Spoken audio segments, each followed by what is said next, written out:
You would be the only one who would dare to come here. You've got courage.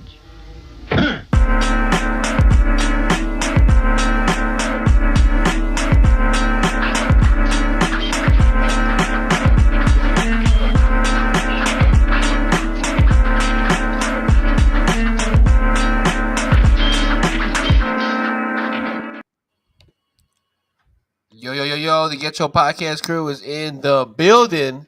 Yeah. That's right. We here. Live. We've had 2 seasons in one day. It's pretty crazy. Shout out Chicago. Shout out. That's right. Listen. We're here. We got a lot of things to talk about. We're gonna try to make this as smooth as possible. But as always, I'm here with my homie. Hey. And of course, ladies and gentlemen, back with us with popular demand, Google Guard is in the building. Goosebumps. Yeah. Goosebumps. It's the Google. It's the Garn Goosebumps. Google Goosebumps. Google Goosebumps. When CM Punk did that, oh my gosh, I was dying. Oh man! Hey, shout out to you, homie. Shout out to Justin. Just in time. That's it. Hey, the Redeemer. That's the workhorse right there, Mr. 7 Days. But listen, guys, let's just hop right into it. What type of wrestling fan have you been this week? I'll start this time. Garden usually goes first, but I'd like to blow my load first this time. That's fine. You know, I've been a jaw-dropped wrestling fan, and what I mean by that is that wrestling this week has my jaw dropped to the floor. I kind of look like an old Looney Tunes cartoons when, you know, when Pepe Le Pew sees that one cat, he's like, dung. Or, you know, like Bug sees Lola, you know, and she's right. Dots the... Yeah, so it all started, obviously, when we go over to Elimination Chamber. We had a good way to open up the show. You had the Jade Cargill stuff, jaw drop. Sammy and Kevin tore the house down. Kevin damn near killed Sammy. Then Randy returned, jaw drop. Then it looked like the Punk Kick was about to be back in action. They teased us with it, but we didn't get it. Obviously, Cena won the Chamber. We saw what we saw at the end of the Chamber. Jaw drop. Then we go over to Monday Night Raw. Solid show all throughout. Then we get to that main event. Io Sky, the new world champion. Jaw drop. Then we go over to NXT, and I'm trying to watch it, but instead I get Donald Trump presidential debate. My jaw dropped. Where's my NXT? Turns out Chicago, New York, and Indiana lost their feed because of the presidential address or whatever. So I didn't get a chance to fully watch properly NXT. I watched it on the app a little bit later on today. But the Don, Tony D'Angelo, is no longer our champion of North America. Jaw dropped. John Spears is the new champ. Crazy times we're living in. Yeah, I still have yet to pick up my jaw from the floor. You're still trying to carry it. You're still trying to carry it. You know what I'm saying? Still trying to carry it. You know. First off, I want to say what's up to Bakley in the house. What's good with you? Yo. Tim King. We got some royalty. Shout finest Tim King. What's good? Yeah. There you go. Right, what about you, homies? Who wants to go next? I'll go next. Go ahead, Garn. This one, we all thought came in to this before this weekend, before Elimination Chamber and all that, with a plan. Clearly, that plan is thrown out the window. So, I am an improv fan because we're just winging it right now. Oh, we're enjoying the ride. This is whose line is it anyway? Like going on right now. I did not. I expected John Cena to do something big, but this is very. This is bigger than I would think. You know, because I originally had it planned that he's going to just fight for mid card stuff for big, and then earn his title shot. Like you said, jaw dropped. According to Justin, he says that's whose the word line of the is day. it? It's going to be John Cena's line. Yeah, no, It's crazy, man. Yeah, Improv but wrestling fan too. You kind of have to improv what's yeah, happening here. and then like you said, Io Shirai, Io Yes. Sky did not expect her to win, or I Oh did not. no. I expected her to be like the get interfered. The match will be a DQ, hmm and then there would have been a 3-way match. But this is a different approach to the 3-way match than I Hey, expected. I ain't mad at Yeah. it. I ain't I'm mad not at mad. it. Oh, I'm not mad at it at all. I'm like, oh man, Wait, so are we for sure thinking there's gonna be a triple threat, or it I could be? I would assume it is. I think it's a safe bet if we don't get it a triple has to threat. be a triple threat. If it's not a It, triple threat, I don't know what they're gonna do with Mommy Rhea. They got to do something Okay. with her. yeah, Because in order for Rhea Ripley to have a legitimate reason for it to be a triple threat, what's she gonna say? Like Well, she's you like messed up my I was like concentrated on you type of you thing. know what? So it could be two Yeah. things. It could be a couple of things. I mean, and we can unpack it a little bit more once we talk about that segment. But it could it could be just as simple as she's the former champion. She should get a rematch. Io's True, like true, Io's true, a true. fighting champion. She's always been a fighting champion, even while she was a heel. So she could probably be like, "Fine, I'll give Bianca her championship match at WrestleMania, and I'll also give you a championship match at WrestleMania." It could be just a thing where all three of them are intertwined. Oh shit! Mm. The fuck Oh was yeah.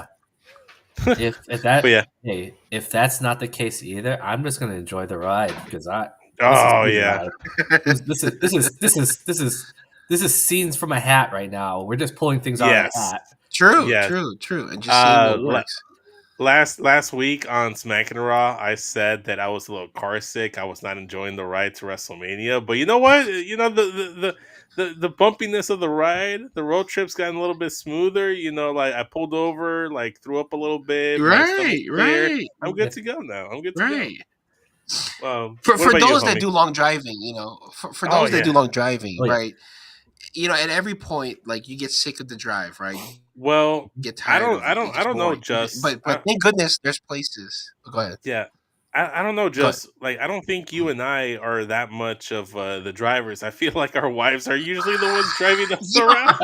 so, so I don't think we're ones to talk. But I don't know about Garden's uh, driving situation with his Oh, yeah, wife I'm us the only right now. driver in my family. as passengers, we might need a little time to stop and explore. I see. Speaking of that, You're the passengers. You're the passenger side of your best friend's ride. yes, yes. I want to shout out to the King Reek in the building, right? He says, "On who?" Whoa. The Don. Oh, Well, man, don't let Matt Ritter hear you catch you saying ill will about the Don. he's gonna Oh Oh, man. get you. he's not gonna let that go. Oh no. But shout out to him. Yeah. Listen, the type of wrestling fan I've been is, how do I say, like, I'm just gonna shut up, right? I'm just gonna shut up. I Okay. know, we're always has our takes and our jokes, right? And of course, with the whole thing when Rock first came, it was boring, it was hmm weird. But now we see the vision. Now we Yes. see the diagram and the blueprint that they're trying to do here with WrestleMania. hmm And you know, it's true. Like our homie Matt Ritter said, sometimes you just have to watch as a fan, right? You can't just be like overcritical. Um, so for me, I just been kind of like, I'm just gonna shut up. I'm just gonna shut up and just watch. As Rihanna once said, "Shut up and drive." Yeah, as the Black Eyed Peas said one time, "Shut up, just shut up, Just shut shut up." up. Shut up. All Okay, right. okay. So listen, I think we already know where we're gonna go with winners and losers, right? Yeah, yeah, yeah. So who wants to start off winners and losers of this past wrestling week? So I think the way we should do it, just because it kind of like all correlates with each other, is I'm going to start things off with Naomi's a loser, Jade's a winner, and Bianca is a loser and a winner at the same exact time. So Elimination Chamber starts. I alluded to it. The first two to start off the match is Naomi versus Liv Morgan. We hear a storm is coming. Jade Cargill is back, Mm, looking like such a good snack. Jade Cargill, looking we like missed you. Storm. Mamacita.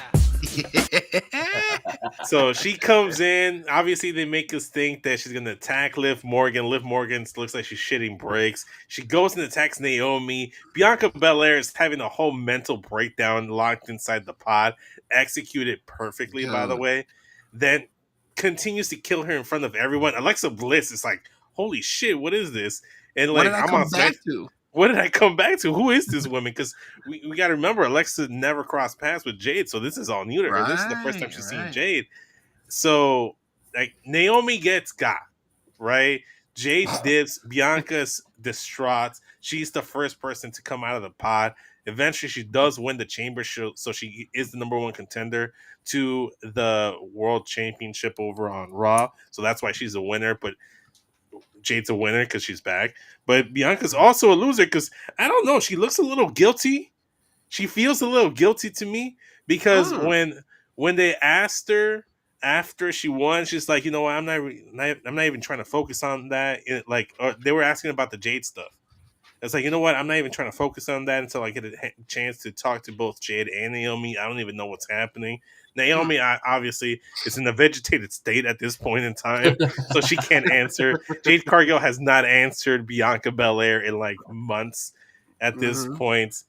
And then on Raw, like, she looked a little sus. She looked like she was trying to instigate things, which leads me to my next point, which was the Io Sky victory. Rhea Ripley, big loser, because she lets Bianca Belair distract her because she's over here rooting for Io Sky. It's just for some reason that pissed off Rhea Ripley, what have you. Io Sky capitalizes, hits the over the moonsault for the victory. She's the new world champion. That one scene at the end where on the apron, shout out to Kyle from the apron bump. She was standing on the hardest part of the ring, holding up the championship. Rhea Ripley very much upset, and then Bianca kind of looked like she had this face like, my evil plan came to fruition perfectly. So she had that evil grin. I ain't trusted. So I don't know what you guys think. Okay, all right. So I agree with your winners and losers, right? I will say Rhea Ripley is definitely a loser because how are you going to get distracted by everything out there, right? This is the biggest match, right? Yes. And you're probably your biggest title defense in a long time. So how is somebody just sitting outside able to distract you? Now I understand maybe you're confused like the entire Dallas Mavericks community on what's going on because you're realizing that like, oh, everything I'm doing, I'm not winning. Io Oh, keeps getting dude. back up. Yeah. Io keeps getting these 3 counts, these half 3 counts, right? Everything I'm hitting on her, she's not going down. So I can understand the crisis of confidence within the match, Oh, right? 100%. I mean, I But can't blame her because getting distracted from Bianca Belair when she was looking so good at ringside, I can't blame Rhea Ripley. But hey, a lot of people were complaining that they were making Rhea Ripley so overpowered. It was hard to beat her, yada yada. No one's at her level. But this is the second time where a championship match was lost because she got distracted from an outside like person. The last time she lost the world title to Liv because of Dominic Mysterio. speak on it. I was just gonna say that. She could have pinned I was Liv just gonna Morgan say that. and instead went after Dominic Mysterio, who was outside the ring. Mm-hmm. He even told the ref, was like, I'm going to go after Mm-hmm. him. You don't Mm-hmm. stop me. And then even the ref's like, oh, I don't blame you. And I'm telling you. here's another wrinkle. Remember when Charlotte was trying to pick opponents after she won the Rumble? What did she tell Rhea Ripley? Oh, you're too immature. You're still a child. Yep. Maybe this is what she meant. You're still Right. immature. You're a child. You're not focused on the prize. You get Ooh. distracted so easily. So I'm Yep. not trying to give Charlotte too much credit, but hey, it could be something No, she that she was she there. sees her game and she sees her flaws. Just like LeBron, right? Yeah, LeBron Yeah. was always good in the regular season, yeah. but when it came time to crunch playoff sequences, he always failed. I mean, he That's had Rhea some good Ripley right now. games. That's Rhea Ripley. That's Rhea Yeah, Ripley. yeah, yeah. But that's kind of what I have right now. That's kind of where I Yeah. went with winners losers. Totally agree with what you guys said, but I'm going to go a slightly different side to the women's. My loser is the Intercontinental Champion women's because, yes, Lyra. Lyra Valkyrie did well, but then her next opponent is going to be Raquel Rodriguez. And how did she fit into this somehow? Oh my god! Yes, they teased it, didn't they? They Yeah, teased.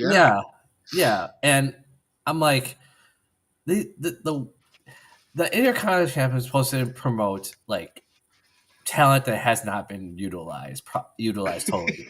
Right now, Raquel Rodriguez is being used as Judgment Day, and Yeah. there's like 6-7 other girls in the back just not getting anything, like Zoe Starks, True. Yeah. oh shoot, the Shayna Kaden Baszler. Carters, Shayna Baszler, Dakota Kai. Yeah. Dakota, Shayna Baszler. yeah. They Maxine need to implement. Dupree. Shout out to Maxie. Yes. Piper Niven. Mhm. Oh, she's on SmackDown with She has, Chelsea. but Niven's they a can SmackDown. intertwine. They can intertwine. you They know what I'm saying? intertwine. They've been intertwining everything, so it doesn't matter, Yeah. But Oh, fair enough. there's of all the people, it's like you could have implemented someone else who's more Roxanne hungry. Bailey. Yeah, Yeah, Bailey for sure. Yeah, give that title to so, Bailey. I would say like just implementation of the women's Intercontinental Championship is not used agree. properly, or it's not. Yeah, I agree it's with not you. like how SmackDown is doing it with the U.S. title. At least the U.S. champion, they're making it more entertaining, Yeah. and it's getting implemented pretty well. And Agreed. they're using their mid card women properly. So, Oh yeah, no, I agree. It's a big definitely. loser to me. Yeah, For sure. Okay. What about you, homie? Just what you got? All right. Well, let's just get straight to it. Go We ahead. waited long Go enough. ahead. We waited long enough. We teased enough. The winner obviously is John Cena. Right? We waited for this heel turn. How many years did we wait for this heel turn? The way it happened was dope. The timing was dope. Right? The scenario was dope. Everything about it was A+. I mean, it just works. And seeing everybody be creative on their socials and try to make their own versions of the never give up or give up and break a wish and all the funny things that they've been doing is just even more hilarious. Fuck them kids. All the memes out there are just way more hilarious now. But it is kind of sad to see some of the kids who are really diehard fans take this very emotional, But yeah, I mean, this is a huge win for me. I mean, Circle Debate Network, we're all watching it. Saying shout out to Justin who was in the chat. Yeah, it was all a big shocker. I mean, this is probably the biggest thing since KD going to the Warriors. Oh, LeBron. KD. Oh, LeBron going to Miami. Oh yeah, dude, they covered it on ESPN. Yeah, they covered it on ESPN. Exactly. I mean, people who weren't watching wrestling and they stopped were talking about it. Didn't they also? I can't remember what show it was. And I forget the dude's name. I think it's John something. He cost John Cena the championship at SummerSlam a couple years back when Seth capitalized. But he compared it to like that meeting that Trump and JD Vance had in the Oval Office on Friday. Like he was making like analogies. I think it might have been like the Today Show or like Late Night with Jon Stewart. I don't know, but Jon like Stewart. I think it might have been Jon Stewart. It's Jon Stewart. It was Jon Stewart, right? So if Jon Stewart's talking about it, they're talking about it on ESPN. They're talking about it on sports podcasts that specifically cover like the 4 major leagues. Like this is big. People that aren't wrestling fans are talking about John Cena being the heel. There were people because you know how like John Cena's now like doing like ads for McDonald's. There are people that are going up to the McDonald's drive-thru, seeing John Cena, and then just flipping him off, putting up the finger to John Cena. See, that shit I like. I love it. It's global heat, global disdain for the situation. Just, I guess you could say, you're loving it.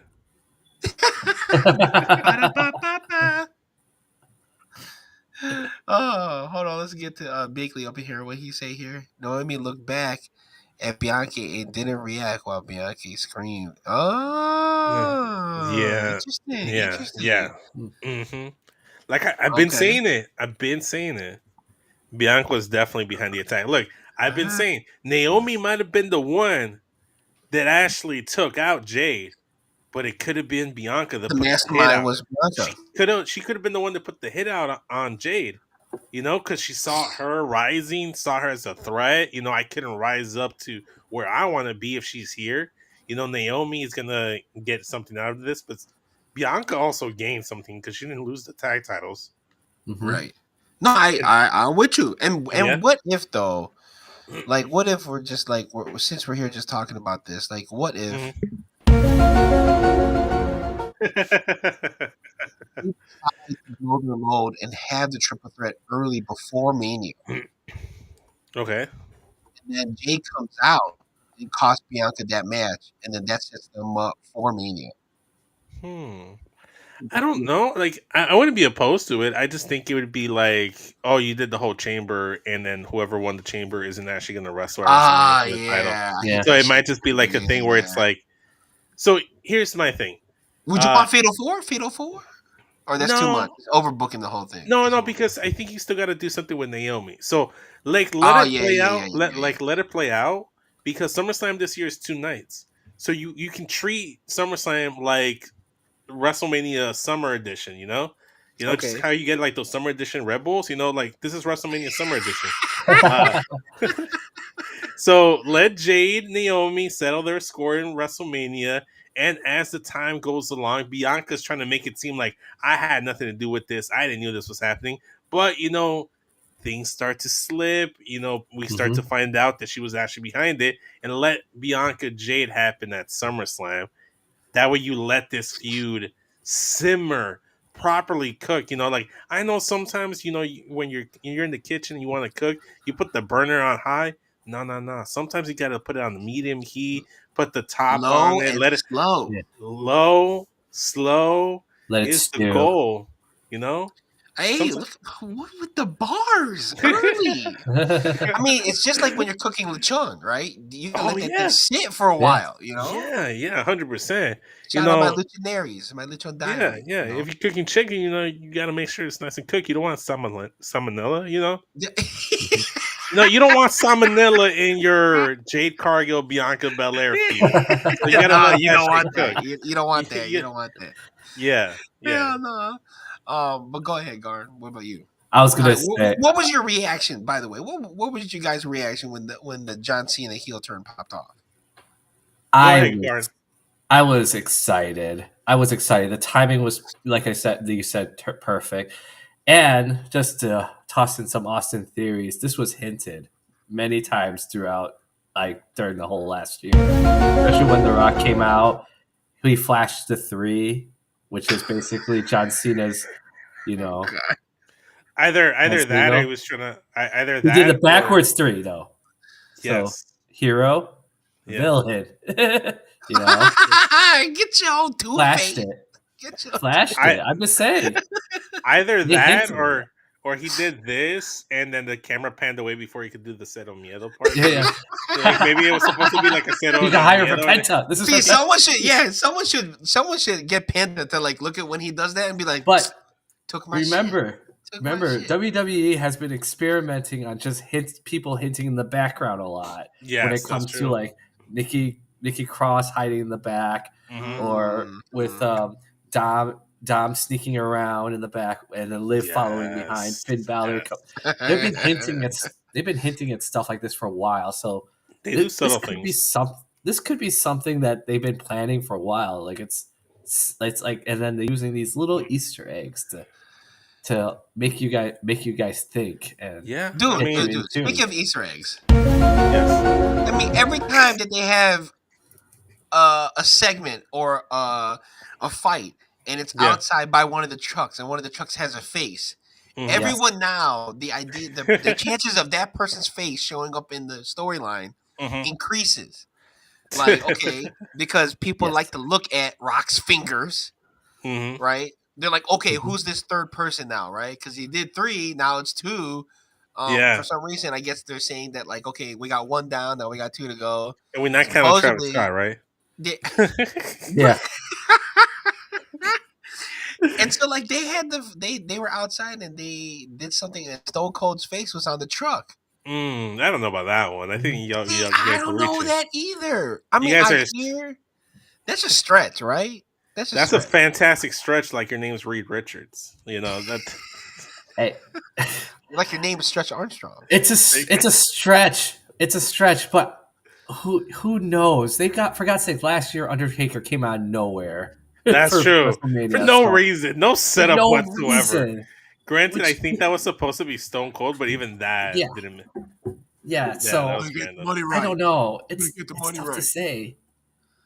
It's so tough to Bakley say. says this has turned into Clue meets wrestling. Yeah, yeah, yeah. I see it. I see it. You I gotta see get the the Blues what is Clues. that called, Garn? The little red microscope to see everyone's like hidden Oh yeah. area. Oh yeah. But going back to the question at hand, just how did we react? How we felt? Yeah, how did you react, sir? So with me personally, I wasn't able to sit down and actually watch the pay per view. I was with my godchild because it was like the day before his birthday. We had like Shout out, shout out. this godparents retreat that we had to do. Right. By the way, it was a waste of time. I went in there with like I went in there with the mindset. I was like, "It's my first time being the godfather, godparent. I want to Yeah, learn everything, all the importance." Nah, it was literally a waste of time. They didn't teach us anything. Like Vince. I went in there. I went in there with like the intentions to learn. I ain't learned shit. I ain't You learned just shit. They you ain't. just you pulled a John Cena and said fuck them kids. Yeah, he said, But fuck this retreat. He said he yeah, did the yeah. hug. His face was like John Cena every time he did the hug. Yeah, Yeah. no, it's like, man, fuck this retreat. No, but yeah, because it was like 5 hours and we didn't do shit. Like 5.5 hours, we didn't do They're shit. not listening to this. I didn't do this. Nah, it's okay. It's okay. It's okay. It's okay. But yeah, so I didn't get a chance to fully watch the full pay per view. So I was driving home towards the tail end of the chamber match, Uh-huh. the chamber pay per view. So I was listening to it. Right, I was listening to what was happening at red lights. I was catching some glimpses of things. When John Cena won, Cody came out right away. I'm like, Yeah. oh shit, this is good. Then Rock's music hits. I'm like, Mm. oh, this is cool. And then Fiend starts playing, and then Travis Scott's. I was like, oh, wait, hold up. What's What the fuck is this? Travis Scott doing here? Like, is he the final boss now? And then The Rock shows up again. I'm like, okay, why the fuck is Travis Scott here? And then I thought to myself, John is still in the fucking ring. Why is John still in the ring if something's not going to happen? Either Cody's going to accept this, sell his soul to The Rock, and attack John Cena, or it might be the other way around. So I was on the car ride home, and I'm like, you know what? Pause this. I told my wife, pause this, turn off my phone. My phone was dead, so I couldn't see what happened. Okay. Unfortunately, Peacock does not want me to watch things as soon as they end. Yeah, the replay. So I had to thing, wait yeah. till the next morning, 8 a.m., bright and early. The first thing I do, brush my teeth, set up my Peacock, and then I watched the Rock segment with John Cena. I saw the turn. I had a feeling something was going to happen. And as I was watching, my jaw, like I said, dropped. And I just was still kind of like numb. It made me numb. I'm like, is this really what we're watching? Is this really what we're doing? As it's been almost a week now, I've accepted it a little bit more and I'm okay with it. But I do feel like at some point before he retires, he has to turn back babyface. Yeah, Of course. I can see that. So I can see a path now where John Cena could win the title through his evil ways. Shout out AJ Styles. At WrestleMania, win 17. Maybe he loses it, like maybe at SummerSlam, and tries to regain the championship the proper way before he retires and gets 18, or he fails doing it the heel way, and then he tries to have a redemption arc of trying to winning it the proper way, and then that's when he gets 17. But I think he's gonna have to, because I feel like he might leave an asterisk to him being a 17-time world champion if he wins it through nefarious means. Granted, it is wrestling; it's all like predetermined. Mhm. But still, like with it being John Cena, I'd rather him just doing it on his own. So I think he needs to win either that 17 or that 18 on his own, the right way, the righteous way, you know? No, I agree. I mean, I can see that happening, and a lot of people. I also see them saying that he's gonna win the title. I don't know. I do feel like going back to the Stone Cold Austin theory. I do feel if Stone Cold were to be involved, it would be to help Cody. Oh Mhm. yeah, Yeah. it definitely 'Cause would be. I don't think I can't see like the character of Stone Cold siding with corporate, even though he did at one point. He did, right? I mean, yeah, But it has a lot of shades of him and McMahon for yeah, sure. but At he's WrestleMania. always said that he hated that storyline, so I can't see him making the same fault twice. But then again, it's also got to But be for the right money. It's also got to be. but imagine a Rock and Stone Cold power trip. I mean, we That already have that Cena Yeah. Rock two-man power trip. Right, we So the do. question Cena. is, are we going to get a 3-man power trip? And who's this third man? Like Justin's alluded to, it's been asking this question. It could be someone as simple as like Drew McIntyre. I think Drew McIntyre being associated with them would be good. Then it could lead to a program later down the line when Cena does turn babyface with Drew, and it makes more sense. It could be someone as simple as a Seth Rollins, maybe even. You know, like he Yeah. can crash out even that much more, especially if Cody is teaming with Roman and what have you. You know, he might be more inclined to go do so. Could Or Punk Kate. turn heel? Could Punk turn heel? Could this maybe be the favor? It's like the favor from Paul Heyman. Is I get added to this 3-man power trip? Now that'd be crazy. It's CM Punk, John Cena, and Rock trio. That would be nuts. For me, That'd be- I think that's that a little it's bit out nobody. there, but okay. That's a way. I don't know about Punk. Listen, especially after that listen. promo. That promo though. They're Austin theories for a reason. Yeah, you never know. I mean, we're just here for the ride. We're just here for the ride. We're just Yes. here for the ride. Yeah. Now, Who's another on? winner I will say was Cody's response and delivery, right, to the go fuck yourself was perfect timing. Rock, go fuck yourself. Oh, I loved it. Yeah. It was I loved great. it. It was great. Now, Yeah. where does that rank among when Christian did it? Is that the same level or Oh no, Christian's like the OG. okay? Christian's the OG. Him doing it to Edge or Adam Copeland or Cope When they or whatever first he met, wants. right? In a long Oh, time. that was the best one. That was the best one. That was the best one. Like it was Like, cool it to was hear subtle. Yeah. it. Yeah. Yeah, it was, but Yeah. but Christian just hits it with you. The way that Christian hits you with it, either the go fuck yourself, like it was just like you didn't see it coming. It's more like boom. Like it kind of like when Red Foreman calls you a dumbass on that 70s show. You don't see it coming. You know it's a possibility, but you don't see it coming, and it's just so subtle, so seamless. It just flows. You know? It's like a kill switch. It's like a quick kill switch. But going back to who could be added, what if it's not a third person? What if it's a third and fourth person? What if it's a tag team? What if the New Day get added? I think the New Day fit perfectly, especially with their latest heel turn. No one's on their side. They can sell their souls to The Rock. Now they're teamed up. Now they're linked up with John Cena and The Rock. That could be a great, because every faction, if this turns into a faction, you need a tag team representative. Why not the New Day? Well, I mean, Xavier Woods has real beef. They've had real beef in their real life. He has real beef with Cody. Yeah, he has real beef with Cody. That's a way that can fit. Yeah, right. Yeah, and which I'm feeling that they're gonna have to tell that storyline some way or another. So like I feel like why not do it now, right? Like that makes sense. Oh, 100%. For sure. But the other question I want to ask you guys, since we're on the topic of heel turns, yes, what are some of your top 5 heel turns? Okay. So, do we each take turns going one by one, or do we all just we can go one by one? We can go one by one. Mm-hmm. Okay. So I'm gonna go first. Okay. I'm gonna go first. Yeah, go for it. And I'm gonna throw this out there. For me, the Seth Rollins heel turn on Shield. Oh yes, that's on my list. Up there. I had that on my iconic list. I didn't have that on my main list, but I had a feeling like you got 2 lists. Okay, so. Jericho. So I have my top 4. Shut up. I have my top 4, right? And then I have a sub list of like 7 or so that these are iconic ones, and I'm gonna leave these open in case one of you guys say it, and I'll just cross it off. So then I have a backup. So like in case they don't get mentioned. So I wanted to make sure these get mentioned. So I'll let Gordon go next. You're just gonna slowly cross off I things know here. you said all that shit. All right, we'll take another one off this list since we mentioned the New Day. That Yes. New Day heel turn when Oh they yes. abandoned Big E. Oh, Yeah. that Yeah. that was like good 8 years of being a baby face, and then they flushed it all down and turned heel right then and there.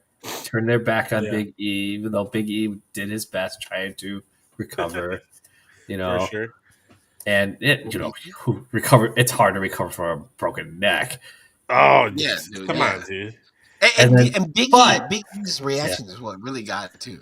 Oh, dude, he was reaction, so for sure. heartbroken. Yes. He reacted to that breakup like a lot of little kids reacted to John Cena turning heel. So he had that face. He had that face. Yeah, Kofi and Xavier Woods basically said, "Fuck your neck, Biggie." Yeah. Yeah, but then like the way they use their own history is like, oh, I came back from a torn Achilles in no time. Because I knew my friend needed help. Where were you? Oh yeah. Right. Stuff like that. But I'm like, man, they brought back their what their current injury history was, and Yeah. used it against them. I'm like, oh man, that's deep. That's a deep cut. It was there. it was very hurtful. I'm glad that happened towards the tail end of 2024 because if it happened sometime 2025, you couldn't say that it was the best heel turn that year. It was the heel turn of the year in 2024, and then no one stopping John Cena in 2025. But that Yeah, one there's no here in recent memory, that's another one we never thought would see. Like the New Day didn't necessarily broke up, but they kicked out Big E, which was just as impactful. Right. So it's up there. I had that on my possible list. Shout out to the OPC. Shout out. Ivan Circle Debate, the headmaster. If we're making Hogwarts references, he'd be Dumbledore.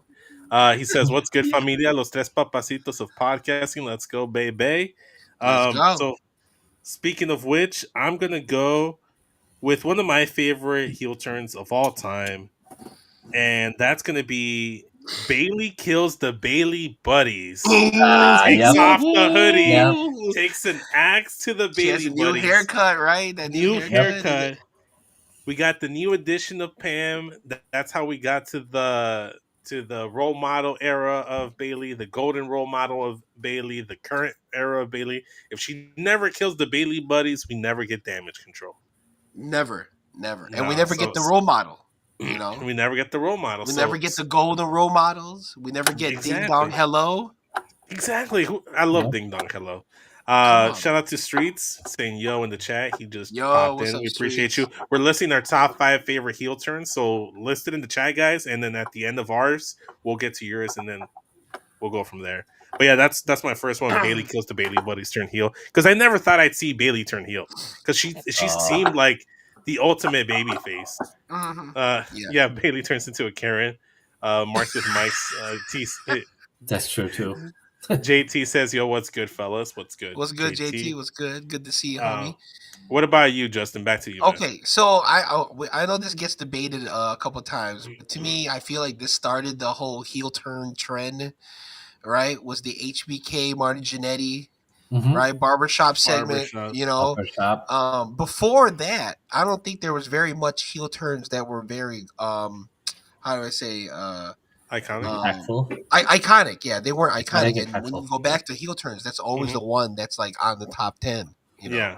Yes. It's one of the OGs for sure. Yeah. Another OG, but this is with another company. Obviously, Hulk Hogan joining NWO. Yes, that's in there.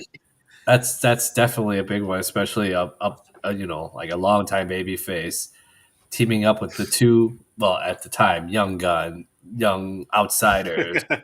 The outsiders, right. And then trying to change the old norm at WCW. Completely changed the face of WCW with NWO. Oh, yeah. So biggest impact for sure. That's on that list. Okay. For me, this is another recent one. This is one that I didn't see coming that a lot of people wanted to see, And Big Dog is out. Tribal Chief is in.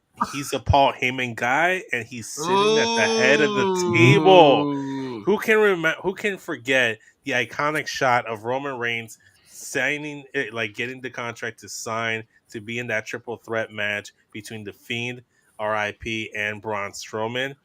The camera pans out, and you see a Paul Heyman staring at Ugh. Roman Reigns, grinning like a schoolgirl, lost in his eyes, as everyone would be, being that close to our tribal chief.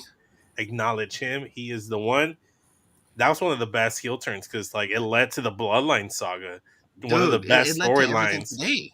Yeah, we talk about eras and whatnot. Like Roman Reigns, just himself hit that little era of the tribal chief. That was the cinema era. That's cinema. Yeah. Mm. And that was funny because that's the COVID era too. That's the Thunderdome. Yeah, and he did it during the COVID era. So Right, which the Thunderdome is what it is, right? They tried to do a yeah, lot with what they can, and coming out of that, that's one of the biggest things that came out of the Thunderdome era, other than the cinematic matches. oh for sure. Yeah.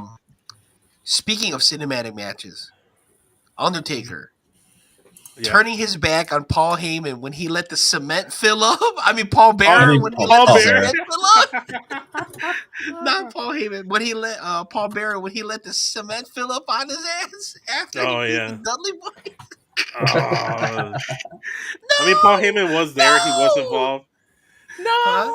Yeah. But Paul Heyman was there, so I can understand. Yeah, exactly. Was behind the scenes. But yeah, dude, when he saw that, I was like, it was just funny because the fight was to protect Paul Bearer, right? The whole Yes. match, but that was the point, right? To protect Mhm. him. Mhm. Only for him to do it himself. Like at Which that could have point, been like done a long time ago. Which that whole thing could have been done a long time ago. Like, yeah, just don't wrestle the match. yeah, we didn't have to have a wrestling match. Yeah, why wrestle the match? Whatever.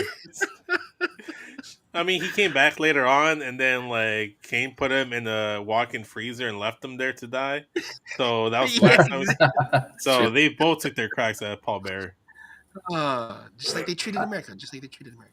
I actually did have a Paul Bearer heel turn on mine too, but it was him when he aligned with Mankind. Oh yeah. Oh yeah, that was one of the that was original. nasty. That's the old one. That's when like we assumed Paul Bearer and Undertaker was always going to be two peas in a pod forever. Right. But then with Kane, when they brought in Mankind, they brought in Kane. It's like yeah, for sure. That changed the game. It changed Undertaker completely. So is that your official one, or you just mentioned it? That's my official one. Okay, that was one of So I'm torn between two, and I just want to make sure they both get mentioned because I think they're going to be up there. I have a third one that's as a maybe, but I think that one's going to get mentioned for sure.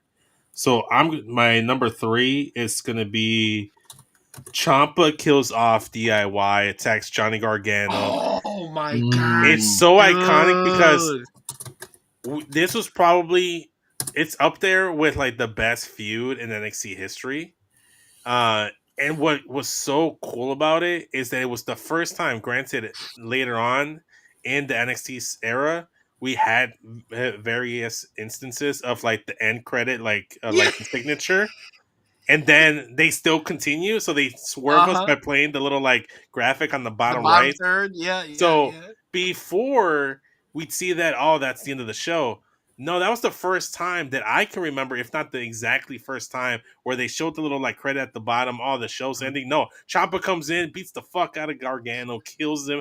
He got destroyed the man, and then we went off and no, I'm with you. So I think that's the first Marvel NXT end credit right there. Yeah, Marvel NXT end credit. There you go. That's the third. What's it called? The third. What's it called? The third. The bottom third. The bottom third. Yeah. Man, for that's sure. a good The bottom one. third, the lower third. That's the lower third. Lower third. Whatever. It's here on Getcho. It's called the Marvel NXT. The Marvel NXT end credit. There you go. We're just gonna give it a long, convoluted name. Before I let Garn go next. Wait, is it Garn next? It's just No, it's Justin. Justin. Okay, okay. Oh, me Let, before let, you let, let- yeah, yeah. chat. Let me just look at the chat because it kind of goes with what we were saying. Ivan goes with Garns. It's like, there you go, Garn. You said it. It was gonna say that I remember that I was shocked, man. The good old days during that era, it did change him completely. Even his attire, remember Survivor Series, came like a vampire. He says so. He's alluding to Oh, like the Paul right, Bearer right. stuff. Yeah. Bakely says, what made it so good was Champa did it injured, went away for months, so we got to see Gargano solo. So that was another thing. He was injured right after that, and we didn't get a payoff. And then he returned to come get Johnny Gargano, get his licks back one more time. So yeah, it was up there. Homie Just? Definitely. Yeah, I also want to say a shout out too to what Ivan and Garner are talking about, because yeah, that was the time when Undertaker wanted to wrestle a certain style and stop doing the whole dead man thing. And yeah, he did come back like a very gothic like type of ring gear, like something that you would see at the store Zara. But moving on, so like Shit. so like the one of the heel turns that I feel like that gets overlooked and doesn't get enough credit, right? For the era that it was in is what I'm saying, right? Okay. And not a lot of the women were doing this back then. But Nikki turning on Brie, I mean, come Yes. on. I mean, As Bam? At come SummerSlam, on, right? man. It was like At at the SummerSlam, yeah. she was supposed to help Yeah. with Stephanie, hmm but then decided to side with Stephanie. Yes. Come on, Yeah. man. How did you spend your summer era? It's funny too because isn't that the one gif where like Triple H is looking back, like has this grin, like almost licking his lips, and because of the angle, it looks like he was staring at Nikki's chest. So, but he was just mostly just impressed that she turned heel. My only thing that I wish would have happened with that is that Nikki never associated with the Authority. Stephanie. Yeah, Yeah. so Yeah. at that time the Authority was still running high. They were still at their peak. I would have loved Nikki Bella to be associated with the Randy With- Orton, with the Seth Yeah. Rollins, and all those people. J&J Security. Let J&J Security Yeah. help out Brie Bella. I mean Nikki Bella, Yeah. in the fight with Brie Bella. So I thought that was Yeah. a missed opportunity, but it be what it be. Yeah. Yeah, I But agree with yeah, that one. definitely a heel turn that deserves to be Yeah. respected. Yeah. The one I have, my next one, it's still ongoing to this day, Okay. but it's gotta be. It's to me, this the NXT. It's an NXT is when Kevin Owens turned on Oh, Sami Zayn when after Oh, Sami yes. Zayn his won the first title. time, right? His first time Yeah, back, it right? was Yeah. Kevin Owens' first time in like In first NXT. match in NXT against Juice Robinson, and hmm and then Sami Zayn winning his title, winning the title, Yeah. and then the celebration afterwards, and then you see Kevin Owens just backstab him, lower third. That one's Yes. also lower third Oh, it too. was a lower third. That Was might have been it? the first lower Oh third. man, it was That okay. was a You're lower right. You're third right. You're right. too, Oh, that's good. Yeah, you're right. It was a lower and third. it's going on till this day. This is like the longest rating storyline from NXT. True. cheap True. cheap cheap plug if you want to hear me review it and talk about that match, that segment, and the whole NXT PLE NXT rival. I did that Yes. on Wallop Rewind with the homie Rylan, so check over Wallop Media if you want to hear a little rewind of that. Is that up now? Oh, that's up now. Yeah, we Okay, I'm dropped it like definitely a gonna couple check that weeks out ago. because I miss the days of NXT Arrival / Takeover Yes. happening during the week. Yeah. I Yeah. miss when it was during the week. I mean, it was cool. I think it started in Brooklyn when they started to do it in the In the weekend, weekends, yeah. Yeah, it but was. I missed it when it was during the week. I thought it was For sure. just For it sure. was cooler. I thought it was just cooler, but I agree. I Yeah. agree. Okay, All right. so I'm next, right? So this is yeah, my number 4. Uh Listen, this one is probably not going to be mentioned by a lot of people, but this was big because I don't think I saw it coming. A lot of people mentioned it as a possibility, especially when I was on Smack and Raw with Matt and Katie. I think they both mentioned that it could have happened.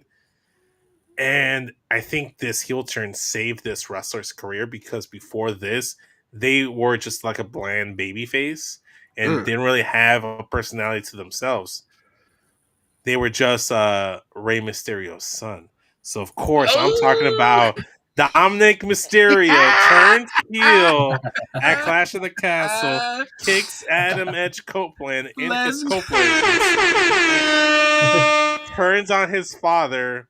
He lost his Yeezy in the process, but he turned heel, joined the Judgment Day, and now we got Daddy Dom. We got Prison Come Dom. on. He became Come the on. North mascot of American the champion. greatest North American champion in North Come America's history. on, man. You know, Doing so double duty, Raw and NXT, right? yeah, Back to exactly. back. Yeah, so I mean, he went from Rhea to Liv to teasing a little Tiffy time, everything else in between. Shout out to Dominic Mysterio. He's become one of those dudes like on the roster that you want to have on there that you can see now having a really good match with just about almost everyone. And before that, he didn't really have a character. Now he's even to this day, I think he gets the most heel heat. I think John Cena's going to give him a run for his money, and Right. New Day have given Dom a run for his money. So New Day, it's become now a thing where it's Dom heat. Like when they don't let you talk, that's what they do with New Day. John's gonna get Dom heat now, and that's his own thing now. So shout out to Dom. Shout out to Dom. And it's a difference, right? If we're gonna be a little bit wrestling knowledge, Dom heat is a little bit different from you just suck. There's a little, just like when they used to chant "you suck" from Kurt Angle. Like there's a kind of respect there, right? Mm-hmm. So the heel turn I have, right? So I'm gonna switch the gate and go over to the other team, AEW. Okay. Right. So for me, the day that MJF turned on Cody Rhodes was the beginning of the MJF era, right? The whole "I'm better than you," right? It kickstarted this whole new type of character for him. He just wasn't Cody Rhodes' best friend, right?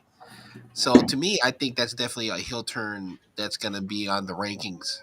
I know it's still a new one, but looking back on it like maybe 5 years, it's definitely up there.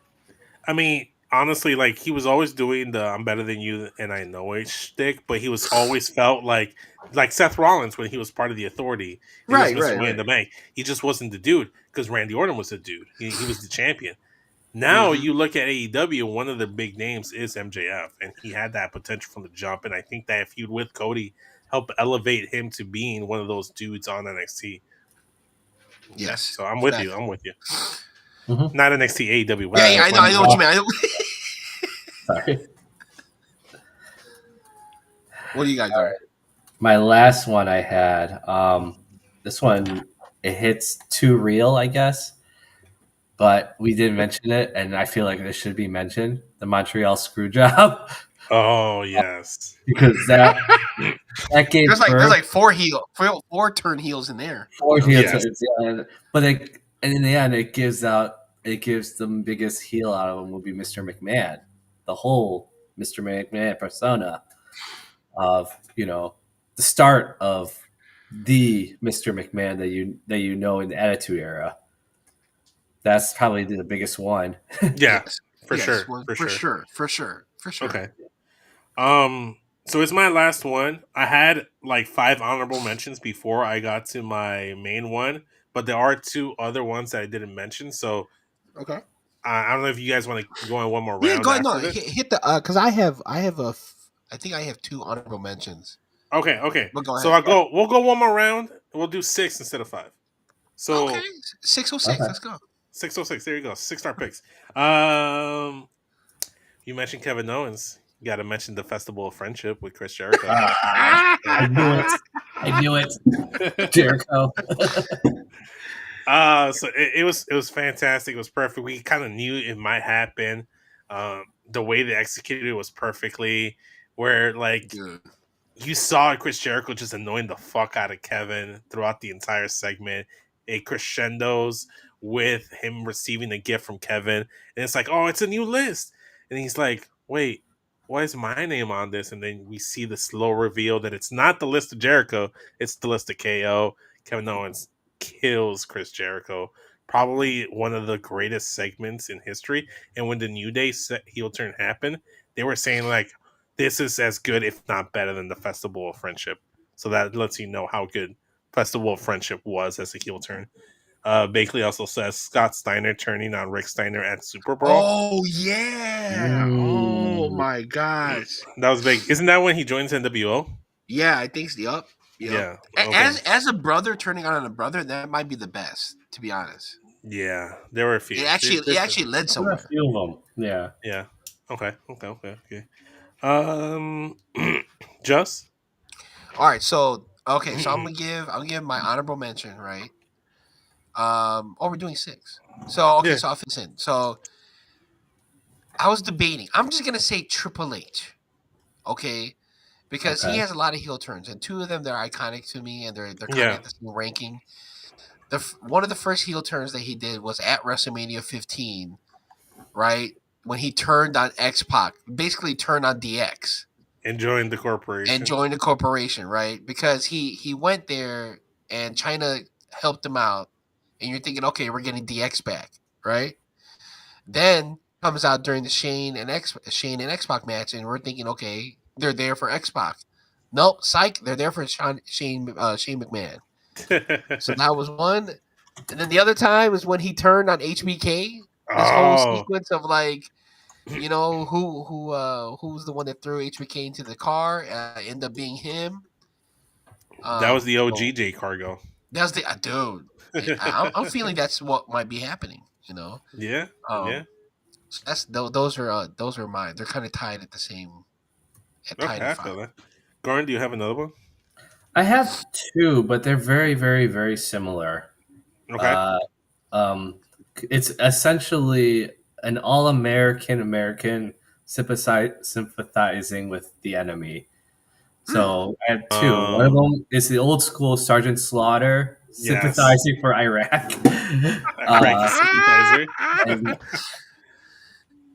And then the other one, this is out there, is in WCW, where Hacksaw Jim Duggan joined Team Canada. Oh my god! Wow, that's a deep cut. Never looked back. We never looked back. Yeah, that's crazy. That's a deep cut for sure. Just the fact that you got all Americans coming. Dude, I mean, Jim Duggan went from saying hoes to hey. Okay, I know that was a dud. Bakley says Rikishi, I did it for The Rock. Oh, of course. Come on. Yeah. Come on, of course. Okay, so this is my favorite heel turn of all time, and when we thought about this list, I thought about this. But before we get there, I want to give a few honorable mentions. Batista turning on Rey Mysterio, where he just chokes him and just beats the crap out of him. I can't stand that. That hurts. Chavo when he turned on Rey Mysterio after Eddie Guerrero passed away. That's another honorable mention. Santos Escobar when he turned on Rey Mysterio and left the LWO. Vicky Guerrero turned on Rey Mysterio shortly after Chavo did. And then, of course, Carlito turned on Rey Mysterio and left the LWO. Those are all 5 honorable. Did you say Eddie Guerrero turning on Rey Mysterio? My number one, Eddie Guerrero turning on Rey Mysterio, beating the crap out of the man, hitting the suplex on the steel steps, blooding him up, taking the mask. It led to one of the most iconic promos of Eddie Guerrero, where he's just sitting in such a clean, dap black suit with like the cowboy boots and like the plain t-shirt underneath. He pulls out the mask and it's like, why, Eddie? Why'd you make me do this way? Ray, why'd you make me do it? Iconic, favorite. It led to like the Rey Mysterio Dominic custody situation. Yeah. If it wasn't for that heel turn, Dominic doesn't debut in 2005, and he's not a 20-year veteran of the game. You know. So tell him, man, tell him. to this day, how many times do you see people? Because like the question with Eddie was like, why Eddie? Why he addressed it in the promo? There were signs and everything. Now when everybody turns, they're even with John, they're like, why John? Why? Uh-huh. So like I felt like that was a little like that might have started with Eddie, and Eddie, as we know, like he's a fantastic babyface, but he's almost even better as a heel. He's really good at making you despise him and hate him. So that to me is the greatest heel turn of all time. Eddie Guerrero turning heel on Rey Mysterio, and shout out to everybody else that's turned heel on Rey Mysterio. Well, you know what? Not to copy your homework and change the font, but an honorable mention: Big Show, Big Show, Big Show, and Big Show. All of his times turning heel, Oh the my multiple god! times that he's turned heel is Yeah. countless. Oh yeah, for sure. Bakley this says is- Matt Hardy turns on Jeff Hardy and helps Edge beat his brother at the Royal Rumble. That's up there. Yeah. Also, Matt Hardy not taking care of Jeff Hardy and bringing him in to rehab also is a heel turn as well. Oh damn, that's crazy. That's crazy. That's crazy. Anybody else got anything before we move on? Oh, I did mention Batista turning on Ray Bakley. I did mention that. That was my honorable mention. That's one of the. I mean, I guess you could also, if you want to add another Batista one, on the opposite side is when Evolution decided to turn on Randy Orton. Right. I mean, they were already heels though. It was more of a baby face. So the heel turned heel on a heel. Yeah, so that's why I didn't include it. I thought about that, but that was more of a baby face turn for Randy than it was a heel turn for anybody. Yeah. So that's why I didn't that would just be a heel turning on heel would just be called healing. So I don't know. It just would. Yeah, they're on some Heelys, on this healing time. Shout out. I mean, the only other one that we haven't mentioned that I had on my list was Austin joining McMahon at 17. Which like Stone Cold Steve Austin turned heel. Yeah, I think he turned heel on us. He turned heel on the fans. Yeah, I mean that's the parallels you get with John Cena turning heel and joining The Rock. Now John Cena is the corporate champion this time around. So my last one is on AEW. Mariah May turning on Toni Storm. Yes, is a great one. It's another. One. It's probably the best storyline that AEW has from one of their best wrestlers, man or women, Toni Storm and Mariah May. Their whole segment. You never thought Mariah May would do it, and here she is. So, and they're continuing this feud. Toni Storm is still a star, So shout out. But other than that, what about you, Garn? Do you have any more? No, yeah, I already went through my list. Okay. And you already mentioned a lot of mine. So. Okay. Well, we're all Owen Hart sweeps his own brother's leg, turns into King of Hearts. Oh, that's an old school one. Yeah. That's a deep cut. That's a deep cut for sure. That's a deep cut. Shout out to him. But yeah, I'm all heely out. I got no more heely. Okay, so other than that, should we just get to the reason why we're here? Yeah, let's do it. All right, let's do it, homie.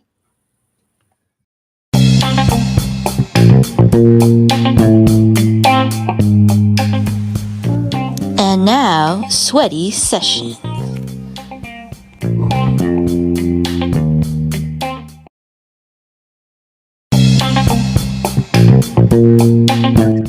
Okay, let's do it again. Difficulties. I mean, with baby oil, it's slippery. It's slippery. Yeah. I slipped on the baby oil. You want to try to show more meatiness of Big E. Oh yeah. I mean, so okay, it correlates with the theme. Theme. So for everyone that's in the chat, everyone that's listening, March Madness is happening. It has started. It has begun. Yeah. Right. I'm pretty sure the brackets to make your list will be coming out soon. But we wanted to take the opportunity to make our own March Madness. Garn gave it a name. What did you call it? What did you? Garn, come on, give the name. What you got? Was it? Did I call it March Meatiness? Yeah, it was March Meatiness. So we decided to make our own tournament called March Meatiness, where we're taking on 16 of the best wrestling physiques according to Yes. ourselves. Yeah. According to ourselves, Right. and we're going to rank them, and we're going to put them in categories and see which one ends up being the best physique. Yeah. But that won't be until next week. What we're going to do today is give you the nominees of the Yes. best physiques, Meaty and madness. we're kind of going to debate who makes the final cut. Yeah. So on the Circle of Debate channel, we're going to be debating who has the best bots and which of the best 16 bots needs to be in March meatiness or meaty madness, whatever. I've dubbed this the sirloin steak selection ceremony. So I'd like to kick things off and nominate the people that are locked in, because these guys got at least 2 votes from two members of the Getcho podcast. So these are dudes that are locked in because they already got 2 votes. So I'm going based off the current list. We can adjust later on. The first one, we got to include fellow Filipino Batista. He's in the list. He's the first one getting added. So Batista has a great physique. You know, he had a great tattoo on his belly button, so he's in. We talked about the man, the myth, the legend. We couldn't see him, but we can see that rock hard abs he's got. John Cena, you're in as well in terms of the bots. And these are, by the way, like I said, these are agreed upon, at least 2 of us, so they're advancing. And it's Wednesday nights, and we need some Wednesday night delights. So let's bring in John Morrison, the guru of greatness, the shaman of sexy. He's the only man on this list that's put like glitter or bedazzled jewels on his wrist, on his abs. So shout out to John Morrison. After that, we have a man that's no longer with us on WWE programming. Instead, he's probably one of the meatiest men over on Wednesday nights in AEW. I'm talking about the almighty Bobby Lashley. You know, so Lashley's in here as well. Panama's finest. Panama's finest, yes, indeed. Bakley mentioned him, turning out his brother. We can't have a conversation about the meatiest men and the best physiques without Freakzilla Scott Steiner. So, Scotty, get in here. And then, last but not least, we need a little body that's ravishing. So, ravishing Rick Rude, get in here. These are the top 6. These are the only 6 locks. And then the rest of the episode, we got to nail down the last 10 spots. And we couldn't agree on anyone else. So this should be interesting. So let us know in the chat too. Maybe you guys can help out. So who wants to nominate like 3 or 4 people right off the bat, and then we'll talk about it. Meaty madness. Oh, okay. Meaty madness sounds better than mine. No, I like both. I like both. We might have to combine the 2. Okay. So how's this? Bakley already mentioned one of mine, so I'll start it off. How's that? Okay, go ahead. Okay. So Bakley in the chat says Chris Masters. I also have nominated Chris Masters. So Chris Masters is one for me, but also we got to talk about the modern day Maharaja, the one man that transformed his body, Jinder Mahal. You know, so Jinder Mahal is my second nominee. My third nominee, Drew McIntyre, Big Daddy Mac, Drew Mac. Okay, another man that left WWE, transformed his body, and came back. Look, I ain't opposed to a little hairy meat, so Drew, get over here. And number 4, I love me some white meat. Give me the greatest masked wrestler of all time, Sheamus. I love me some white meat. Come on, Sheamus. People clowned on him when he returned after WrestleMania with the dad bod, and then boom, transformed back into that warrior workout stuff that he does. Shout out to him. He does fantastic content. So yeah, I nominate Chris Masters, Jinder Mahal, Drew McIntyre, and Sheamus. All right, let's just ignore those lists for now because my list is a little bit. I guess Chris Masters, that's fine, but you wouldn't have a Lex Luger. You wouldn't have Chris Masters if you didn't have Lex Luger. That's true. Okay. I completely forgot about Lex Luger. That's a good one. Yeah, you don't have that anymore.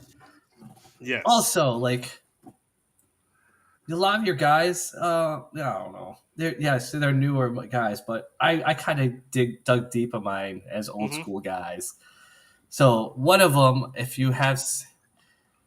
one of them I had is very old school. Ends up wrestling around with his bare feet. Kerry Von Erich.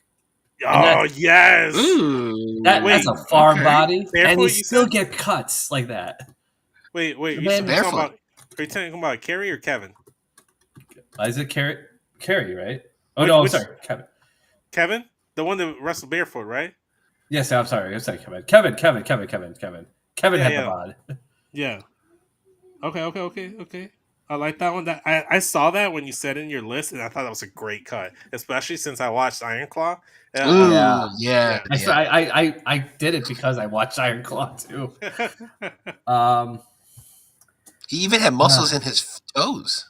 Yeah, I mean, and on top of that, not only was he good, but fuck, why am I trying to blank on his name? But what was the dude that played him? That's You talk about from the bear?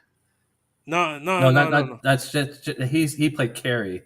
Oh, he yeah, played. Jer- Oh, Jeremy. right. Sorry. Zac Efron played. Yeah, shout out to Zac Efron. Even made it. He had a great bod there too. We can't nominate him, but Oh, we come gotta on, talk about Zac Efron looking yeah. great, especially in the tidy whities too. When he's getting out of bed in his mom's house. Dude, that's High School Musical's own, man. You know what I'm saying? Shout out.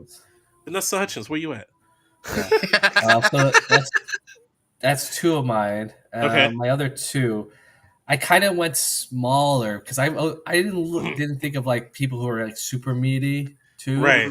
But I was thinking people were like mobile and meat and then like cut. So like Yes. the CrossFitter look. You want that quarter So- pounder. The quarter pounder. Yes. You want some Yeah, lean cuts. Right. You want that, Yes. Yeah. that 80-20. That 80-20. Yeah. Or Yes. the fight meat there. But yeah, I had Finn Balor as the other one. Ooh. The man had like 8 abs, I of swear. course. The man has like Yes. 8 abs. He's got like 20 abs. I counted it. Yeah. He's And of got two course, 12 packs. how could we not mention our intro guy, Big E? Oh, yeah, Big E. course. Okay, you know what? Can I make an executive decision? Go ahead. Can I just say Big E should just get a bye and get added to this tournament? Just, like, I don't think we need to even like. You I know think he what? should- I think he should just be automatically in there. He's in Yes. there, You're right? right. All right. You're Big right, E, you're you're in there. right. You're the seventh lock. So Big E's in there. As part of the Getcho sweaty session, yeah, he makes it in there. Okay, so that's 8 names. We got 1 down, so we got 9 more to go. Justin, name 4 more nominees. So, I feel that we're talking about big meats, right? We're talking about heavy load meats. I like heavy loads. Okay, it's hard to say because only certain people can have a certain stature, right? So that super heavyweight, right? The thick dad bods, right? Yokozuna Yes. has to be on there. Yes. Big bad Vader, New Japan era Vader has to be Yes. on there. Oh yeah, Okay. that's a good one. Did we mention Rakish? Did we mention Quiche? No. We meant you're adding quiche. I'm adding Quiche, right? And Okay. remember, these dudes are super heavyweights, and they're all very, very mobile. I mean, Yeah. they moved like, your mid-carders, right? Yeah. And a person who didn't look like they were agile or they didn't have any type of athletic ability, but they kind of made up for it in its strength. King Mabel. Let's put King Mabel on there. Oh, jeez. King Mabel, Viscera, Big Daddy V, all of the above. Yes. Mainly the King Mabel era of him, because he boy was running. He was running them ropes, man. Yeah. Hey, talk about King Mabel. You got to talk about Young Kids Wrestling. Shout out Of course. to Royalty. Shout out the homies. Yep. Yeah. Okay. I like that. All right. So between these 4, these names, we got Biggie. Should we keep listing names and then just look at the whole pool afterwards, or should we try to like get one more of these names in? We we each said 4 already, so we have 12 already. Yeah. To add on. Essentially, we could just like eliminate 2 If we Okay, so let's make eliminations. Yeah, let's do that. So we got Okay. Luger, we got Masters, we got Mahal, we got Drew, we got Sheamus, Von Erich, Finn, Yokozuna, Vader, Rikishi, Mabel. The only one they locked in was Big E. So let's eliminate 2 names out of here. Okay. My So pick, I'm okay, go ahead. my pick to eliminate. I say maybe you can get rid of. Maybe you can get rid of Drew. Like if you want to get rid of Drew, like it's so you because we already have some recent ones. Maybe if you want to go old school, you can get rid of Drew.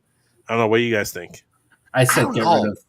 I said get rid of the 3-man band. I'm kind of leaning with Garn, even though when you look at the physiques and the proportion to muscle mass, Okay. like yeah, Jinder Mahal, I think it's just so jarring because of how he looked before, Right. right? They And so were- like we see yeah. him now, he's like, oh shit, like he's beat, he's buff. Yeah. But when you compare it to Drew, who also did the same thing, but I felt like he ate like too many sensu beans, right? Because he like crazy bulked up, right? From when he Yeah. was in 3MB, Yeah. Yeah. right? Like he definitely surpassed like the Mhm. level like Drew Jinder Mahal. Okay. So his physique is definitely like a classic physique that even would Right. be in the 80s category. So Okay. the way I thought of it, if since I've seen Jinder Mahal and Drew McIntyre before they got their transformations. Well, the other wrestlers I've seen them since almost their very beginning of stages of hmm them wrestling in WWE or wherever their company and they maintain that shape. Yeah. I would eliminate those two just because those two are too recent. Okay. So I'd say let's eliminate one. Let's split it down the middle. Okay. Let's eliminate one. Garn wants to eliminate both. I'm willing to eliminate one of them. Justin, which one did you say? I said Like- Jinder Mahal. Okay, fine. So we'll eliminate gender. So Okay, gender's out. that's safe. Yeah, okay. Yeah.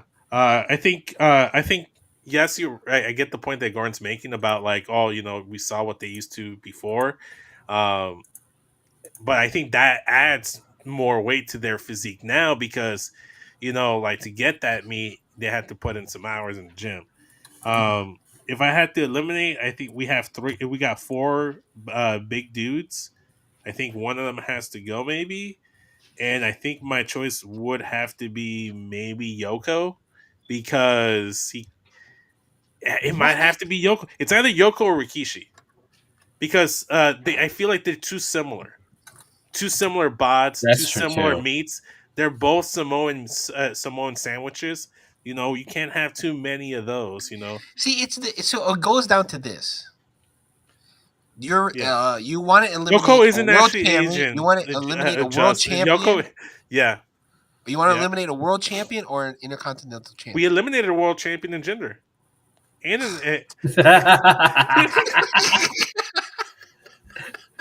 Technically I would eliminate Drew too. So that was so that was another world champion and IC champion. Personally, between Rikishi and Yokozuna, I thought Rikishi could stay a little more. Could do more, maybe, especially towards the tail end. I think at some point, too much meat, even for Yoko. And unfortunately, that's why he could never continue. He had to go into being a tag team dude with Owen. With Owen Hart. To be fair, I'm with you because him to sustain his agility was actually hurt by himself. Yeah. So you know what? That's fair. I'll take that. All right. So we're eliminating Yoko. Before we go on to list our names, Bakley also threw in Tony Atlas and he threw in Ryback. We're not gonna add those in there. We love you, Bakley, but we're not adding those. Okay. So there's a reason why they weren't on any of our lists to begin with. But shout out to you, Bakley. I see what you were doing.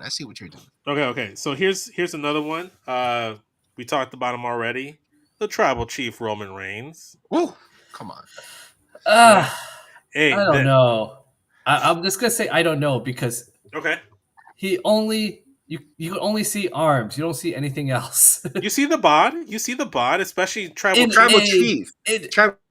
Yeah, but for a long time, he wear the D'Lo Brown bulletproof Just because you jacket. can't see it. I mean, we can't see John Cena, and we still added him.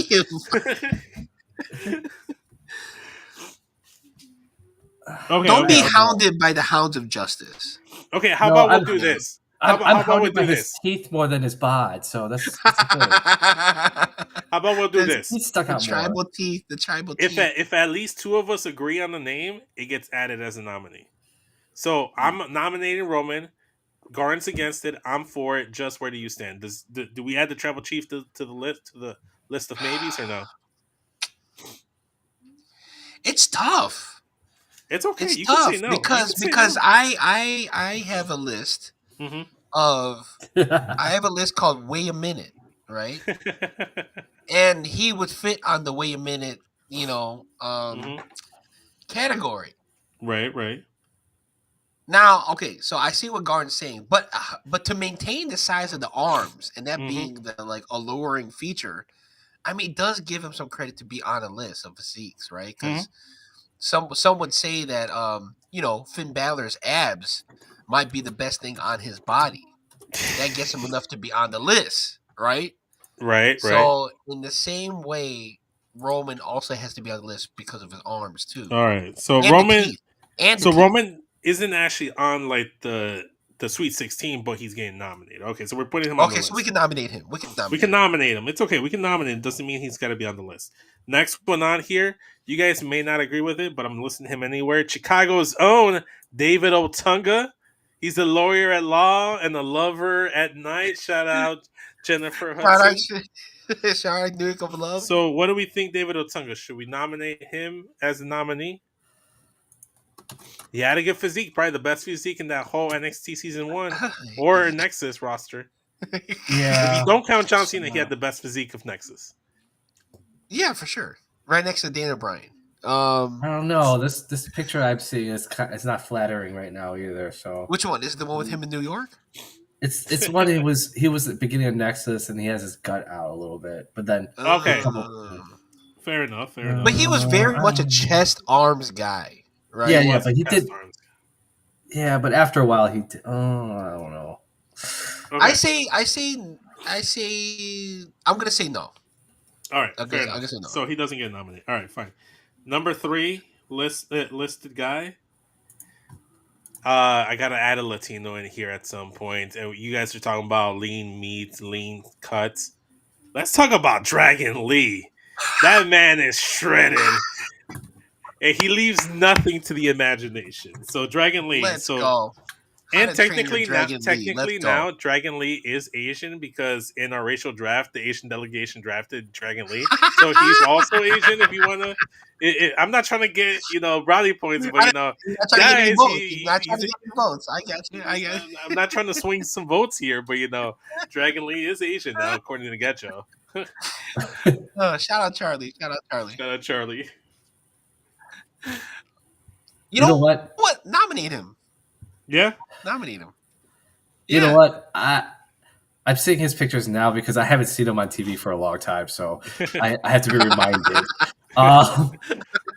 But holy crap, he has like the cross on his abs. What the hell? Yeah, dude. Bruh. He doesn't even buy like a religious cross. He has it like right on his abs. Like it's crazy. So Dragon Lee's in as a nominee. You can put him in. Even though I haven't seen him much on TV, but still, you can put him in. It's okay. Nominee number 4. Talk about Dragon Lee. Give me some dark meat. Give me Keith Lee. Let's bask in his glory. Let's give him a 5-star review in our car. Bask in his glory. So what do we think? Keith Lee? Specifically Keith Lee when he was in NXT. Lee. I'm nominating him. Definitely fits in thick dad bod, so definitely nominate. What do you think, Gordon? I was thinking Bronson Reed more than Keith Lee, but that's... You can nominate him. We can talk about it. Big boy. Yeah. But Keith Lee did throw Adam Cole through the... Literally through the pounds, man. The pounds. I think Okay, he's the put him in. first Put him in. ever. Yeah, I think he's Put the him in. first ever and only dual North American NXT World Champion at the same time. So okay, Yes. so Yes. those are my 4 nominees. I think Garn's next, or is it Justin? No, Garn. You're next. You're next. Nominate 4 names, and then we determine whether they're in the nominees or not. Okay, my list. I also had like a list of natural, like you could tell their bodies are naturally built strong, Mhm. but it's not necessarily like, you know, like super cut or super Right. big, but it's Yeah. just Right. like a mobile. So I had Cesaro or Claudio. Okay. Yes. You know what? Yeah. Let's add them. Yeah, I had Claudio. I Yeah. had where's my list? I just lost it. Hold on. I think I have your list. Yeah, I have it. Oh, here it is. I also had within the Death Riders. I had Neville or Hawk. Oh yeah. Okay. Yeah. Let's. He was definitely cut. Definitely Yeah. cut. Yeah. 100%. Yeah, I'm I looking at do your list have right one now. more old school, but it might be a little. I was just basing it purely on Bod, but I had Ultimate Warrior I'm not gonna nominate him. Just because I had Luger too, so that's why I'm like I could get. the only reason too is it may be unfair, but I'm gonna have to like limit some of the old school dudes because it was during the steroids era. Steroid era. So we don't know how much that physique was actually properly earned. Because Yeah, you look could at- say the same thing for attitude, but yeah, okay. Same thing for attitude. That's why I didn't have a lot of attitude dudes. I went with a lot more of like the 2010s and forward, just because those are more like cleaner meats. You know, you don't want processed meat. You don't want Yes. all those extra chemicals in your meats.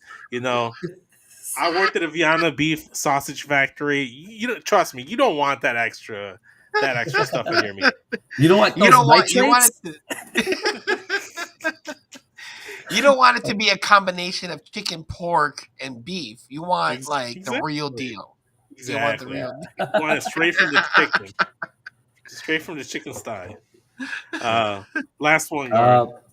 My other one is also an AEW guy, body guy, Brian Cage. Yes. Okay, we can add him because you guys both agree, but I'm gonna say no because that to me is rotten meat. That's a little spoiled meat. Every time I see him wrestle, it looks like he never changes his trunks, like he never washes them. He looks like he stinks and he smells. Yeah, I don't know. Like it's there, but also that's one of those dudes where I'm like, how much of that is actually you? You're kind of iffy. You're kind of iffy. I'm right? kind of iffy, but I'll add him to the list because you guys gave him 2 out of 3. And we'll add him to the list. We'll add him to the list. All right, you all know, right. we'll add him to the list. Okay. All right. So, Just, it's on you now. All right. So like Garn, like he did a whole natural thing, right? So I'm doing one that kind of like, you know, not when you work out, right? Some people when they work out and they think they're gonna look like, you know, HBK or like a supermodel, and sometimes your body just isn't that type, right? Right? Sometimes it's just a unique look, which brings me to this category called defined physics, right? Okay. So my nominations for defined physics is the Giant Baba, because although his I have to physique was Google tall that. as hell, the one thing about him I thought was always jarring that defined physics is that how his body was wide and muscular, Mm-hmm. but then his limbs and his legs and his arms were skinny as hell. Just look at the picture. Holy shit. I'm Okay. Googling. Yeah, that. I don't have a clip for it, but yeah, that's a no for me, dog. That's a no for me, dog.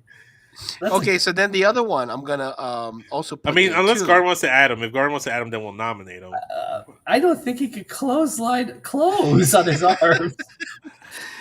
So the other person I'm gonna nominate is Rhino, right? Oh, okay. So Rhino's body is also a defining physics because he has basically the body of a rhino, right? His neck cuts off at a certain level where it would qualifies as a full neck. Yeah. And then his body is very wide, and then his arms are kind of short, and his legs are kind of short to be qualified as like really like my long my arms. only thing about him is that there's plenty of wrestlers in the past that wear singlets, a la Kurt Angle, a la Braun Breaker, Ryback, even to an extent, where even though they're wearing the singlets, you can tell they have a rock hard bod. Sometimes with Rhino, you couldn't tell. Well, in his earlier days in the career, maybe, but I don't know. Sometimes it felt like he was hiding behind that singlet. Sometimes, Dude, I don't Okay. know. I just look like a chicken nugget. The shape of I'm only gonna say yes to Rhino because his legs are bigger than his arms. Bro, they are Chun-Li's thighs. You know what? You know what? I forgot to factor in the thigh ratio. I recently just did a No Way Out review on Apron Bump. That's out today. Brand new episode. We talk shout about out. Rhino's thighs. So let's add Rhino. Okay, Rhino. Thank you. Rhino. There we go. The gore. Okay. Gore over spear. Gore over spear. The gore is not a spear. The gore is not. I mean gore over spear. Yeah, the gore is better. That's the gore is better. Sure. Another person that kind of devised physics, Tomohiro Ishii. If you look at Tomohiro Ishii, right, he still wrestles today. Huge agility, huge stamina, but where's his neck? Okay. Okay. In order to counter these moves and everything like that, how is he able to turn? How is he able to see? Good luck putting a sleeper move on him, but also shout out to him as well. Longevity. Okay. So Ishii, Tomohiro Ishii, is he getting nominated in? Yes or no? Garn, do you give him a vote? I'm on the fence. I'm on the fence with this one too. This is a little. We'll give him his own little subcategory where, like, he might be nominated, but he's in the waiting room. He's on the waiting room. Yeah. He's still in the loading screen. All right, we'll circle. All right, the next one that also defies physics, right, is the great James Ellsworth, who one time beat AJ Styles. And obviously, just everything about him just doesn't look right? But he makes it work. Just like a regular dude. Sometimes you just have to work with what you got. And the fact that he has no chin, right, also is another issue. Tessa Blanchard should give him some chin. Kind of works in his advantage, you know? James Ellsworth needs to hit up Tessa Blanchard and be like, hey, can I get some chin? She's got a little bit too much. He needs some.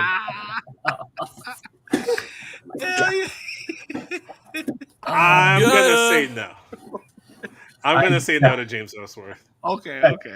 Definitely going to say no to James Ellsworth. Okay, so we got a few more names. Let's do another round of nominees, and then what we'll do next is we'll cut some names, and then people have to get 3 votes to get into the Sweet 16. Okay. How's that? All right. So are we doing one more nomination? One more round of four. Okay. Cool. I left out one from the big body that I have to mention, but go ahead. Yeah. So actually, if I'm not mistaken, let's see. All right. I gotta add him, especially recently. I mean, in his TNA days, he looked fantastic, and when he returned as a heel, he looked fantastic. You know, give me Alan Jones Styles. Ooh. The champ that runs the camp. Yeah. AJ Styles, what do you guys think? Nominee or no nominee? 100%. Garn's a little skeptical. What do you think, Garn? Now, yes. Back then, he had like the Adam Cole body, which, you know, there's nothing wrong with it, but it's nothing to be excited about. It was more about his jumping ability than his body. Mm-hmm. So what do you think? Yeah. We're saying TNA era of AJ Styles. TNA era. He had a bod. No, I thought so. What do you think, Garn? I mean, Google it, man. A little later, like it's weird. Like a couple of pictures I'm looking at, it's like it's night and day from 2005 now. Yeah. Well, since Justin already said yes to it, so doesn't my vote? I said yes. No. How's this? If Garn doesn't believe in ages, just because we got to eliminate names anyways, and he was one of the ones where I'm like, maybe I might eliminate him from my list or not. So if Garn doesn't believe he should be nominated, I won't nominate him, and I'll just cut him from my list. That's fine. That works. because we got to make some cuts at some point, and I might as well like cut some of my peeps too. Uh, Bakley, what do you think? AJ Styles, bot or no bot? Nominee? What do you think? Bakley would be the tiebreaker. Bakley would be the tiebreaker. If Garn says no, he's out unless Bakley says yes. And if Bakley says yes, then I'll add him back into the list. oh, this one's tough. This was like a tough one for me. This is Yeah. X Division. Yeah. He was carrying the X Division. He was like the tribal chief of the X Division at this Well, Joe too. You know. time. Joe too. Yeah. Yeah. So he had some help. Like the pictures I'm looking at is not convincing me enough. So no, it's okay to say no. It's okay to say no. I'm going to say no for now. I can't unless I find like a good batch of pictures. But Okay, sounds good. All right, so no AJ Styles. That's my first name. My second name is the French stickler, Rene Dupree. I know. He really peaked in 2004. He really peaked in 2004. But maybe you need to do some Googling, but that's my nominee, Rene Dupree. While Garn Googles, what do you think, Just? I'm just thinking based on the physiques that we have. I think Mhm. it's his physique is kind of lackluster. I mean, we got Drew McIntyre in here. You know what I'm saying? We That's got true. we have Lex Luger in here. We got a lot of people in here who have like crazy physique. I mean, Roman Reigns is unmentioned, right? Yeah. So and we have Tomarishi waiting, like Yeah, he's in the waiting room. So Dupree. Okay. It's a no-go. Sorry, it's a All no-go. right. It's all good. It's all good. So I'm 2 for 2 so far. 2 for 2 so far. Another nominee here, and you guys may have to Google it. Actually, matter of fact, I think I might have like a picture of this one specifically pulled up because I don't know if you guys know the lore of this wrestler, but I gotta go with AAA legend, Mexican legend, Cybernetico for people that don't speak Spanish. Let's see here. Let me see if I can add him real quick. I don't know if you guys know who I'm talking about, but Yeah, I know what you're talking about. bam. And Yes. The thing about Cybernetico in AAA in Mexican Lucha, everyone's pretty small or kind of like a dad bod or like very skinny, like lean cut. But he was one of the only dudes in AAA that was thick, boy, like ripped. Look at those thighs. He's like the Look at Batista for them. Oh yeah. Right. He had a lot going for him for sure. And I got another picture. I got another picture to help, but I gotta upload it real quick so like you guys can make a case. Well, real it's quick. already a yes for me. Okay. What do you think, Lauren? kind of reminds me of what's his name from TNA, Judas Messiah. Oh yeah. Oh my! That was a pull. Actually, hold up. Give me 1 second. Give me 1 second. I'll be right back. Okay. It has. Man, this is a good list. I don't know, thought this was gonna be easy. Kind of reminds me of him. I thought this was gonna be easy. I don't This know. is This really is hard. tough. This is very hard, especially when we're throwing in like the super thick guys. I had some on my list of my thick guys too, but Yeah. I mean, so what did Gordon end up settling on What do you say, Glenn? with I'm- Cybernetico? he's Okay, alright. if that doesn't sway you, maybe this picture will. Give me 1 second. If this one doesn't sway you, I don't know what will. Look at this man. Look at this man. Oh, Rico Look at that. Suave right here. Cybernetico Suave. Look at that.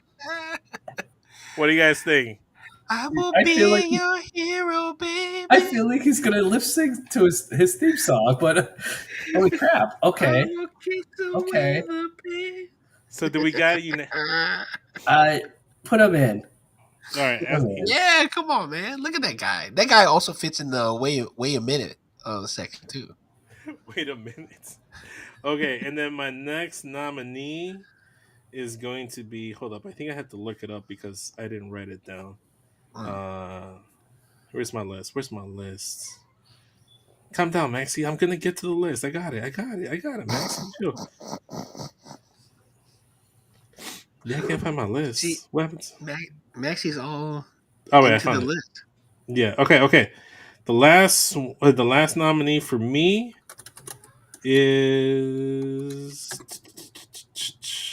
actually I think I might have nominated everybody I wanted to Oh, nominate. you did? Okay. Maybe. Yeah. I think that's everybody that I wanted to nominate. Oh, shit, okay. Okay. Yeah. Okay. Oh wait, no. Here we go. Last one here. I got to add another Latino, Andrade. What do you guys think? He might not make the cut, but he has to be mentioned at some point. Because I love me some carne asada. I love me some carnitas. And he knows how to cook them well. Andrade. Oh. This is tough. It's a tough one. But oh man. The thing is, if I'm thinking about it too much, it's a no. You know what? We should be doing that. That's a great way to go about it. You know what? Yeah, you're right. If we're thinking about it too much, if it's not a yes, he's in, boom. Yeah, I would have to say we have to pass. All right, that's cool. Moving on. No, not Justin. Garn. You got to nominate 4 more peeps. All right. I also had a couple of thick bods on my list too. Yeah. So one might be way too thick, but we'll see. First one I had was Bronson Reed. I think we gotta add. He called himself Thick Boy. Yes. In NXT. So I think he gets nominated without doubt. He might just get a. Yeah, plus the tsunamis. Come on, man. The tsunamis and the work he's been putting in. Oh, for sure, 100%. Okay, yeah. number. It's the eyes. It's the eyes. It just says his ankles can't handle his weight. That's all. Unfortunately, too much meat on them bones. Yeah. Not enough cartilage. Not enough cartilage. Needs to drink his more milk.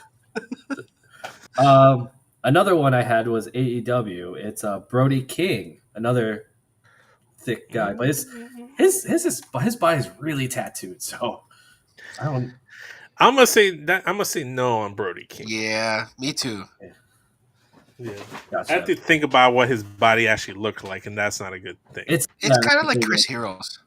No offense to Chris Hero. No offense to Chris Hero. Yeah, but covered in tattoos. Yeah. Okay, number 3.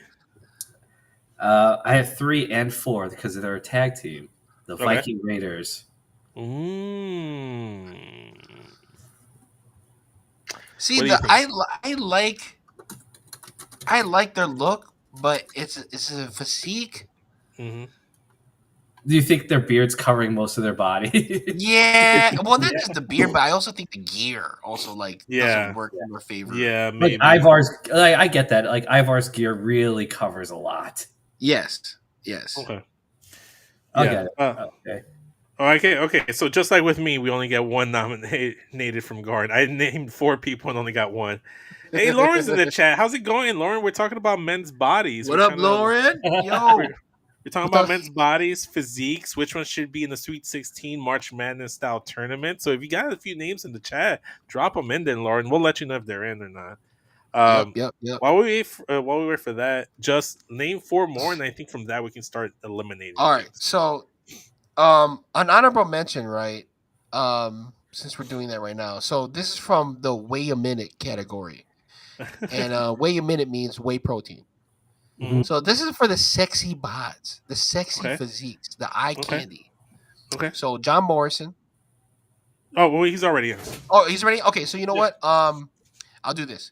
So this is still from the same category. Edge. Remember, sexy bods, sexy for the girls, for the ladies, or vice versa. Or vice versa. Body transformed after retirement too. Yeah. But then again, you penalize Jinder Mahal and Drew McIntyre for changing their bodies. And that's true too. But at least Edge's bod was good. Was championship material before the retirement too. Lauren says Cody Rhodes. Maybe. American Meat, sure. Tim King says Wardlow. It's not. Miro. And Powerhouse Hobbs. You know what? I forgot to mention. We forgot to mention Powerhouse. What do you think, Hobbs, Ah. Goran? Powerhouse Hobbs. Ooh, it's too close. Can we just bypass everything and put Hobbs in the Sweet 16? Oh, whoa! We have Roman Reigns as an honorable mention to bypass. Okay, fine. We'll take off the honorable mention from Ishii then. Ishii's in the honorable mention. Ishii can go home. Ishii's in the honorable mention. No, he wasn't even in there. No. He's in the honorable mention.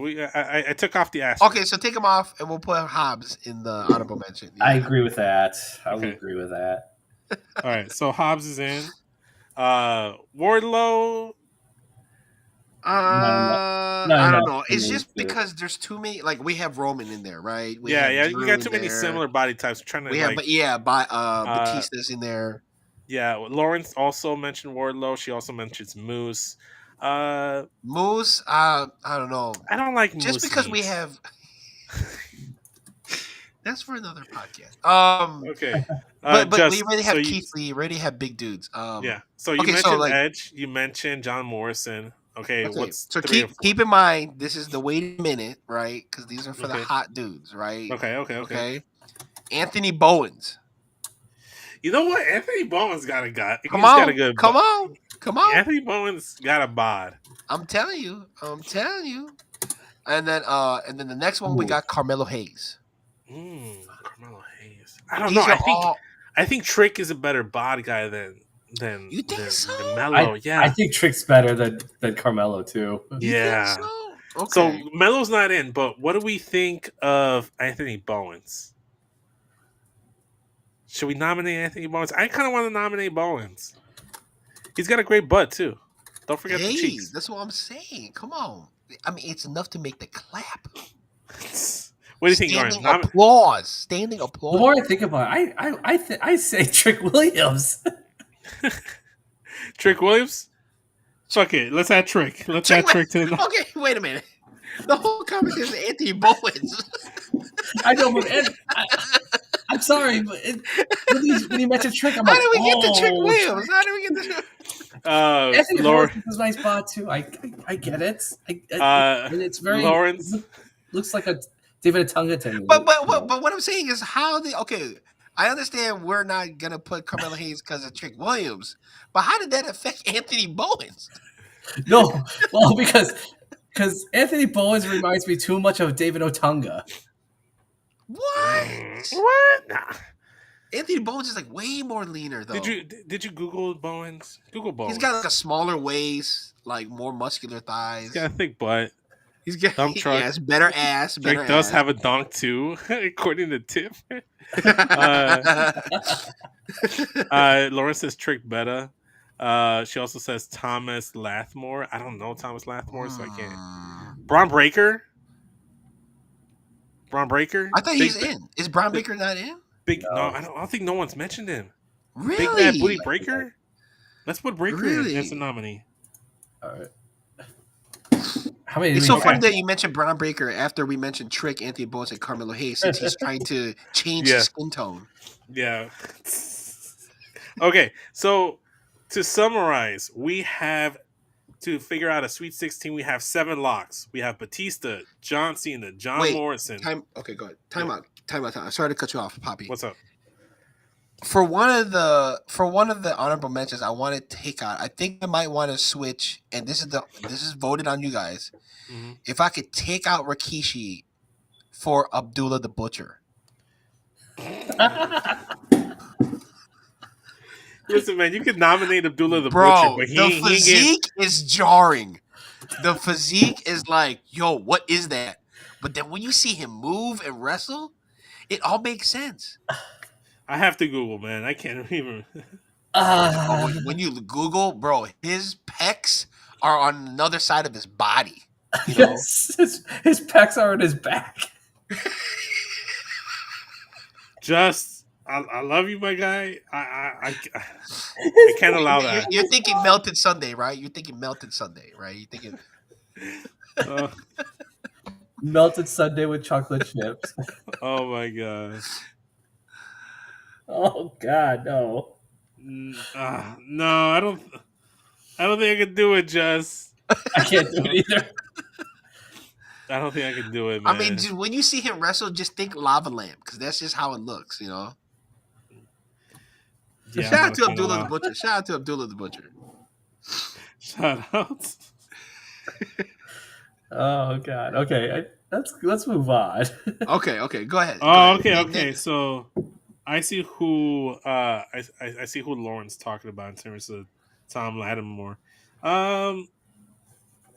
We'll not include him just because I don't know that much about him. But she also says we need to drop John Cena. I don't like we got 2 out of 3 unless we want to like fit someone more than John Cena. Maybe he's on the bubble.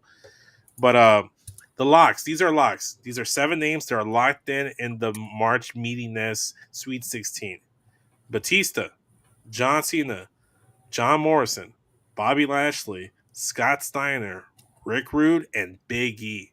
So those are 7 names. We need 9 more. So we have a few list of names. We have to eliminate them. I don't know if you guys been running down, but we got nominees: Luger, Chris Masters, Drew, Sheamus, Kevin Von Erich, Finn Balor, Vader, Rikishi, King Mabel, Roman Reigns, Dragon Lee, Keith Lee, Cesaro, Pac, Brian Cage, Rhino, Ishii, Cybernetico, Bronson Reed, Hobbs, Bowens, Trick, and Braun Breaker.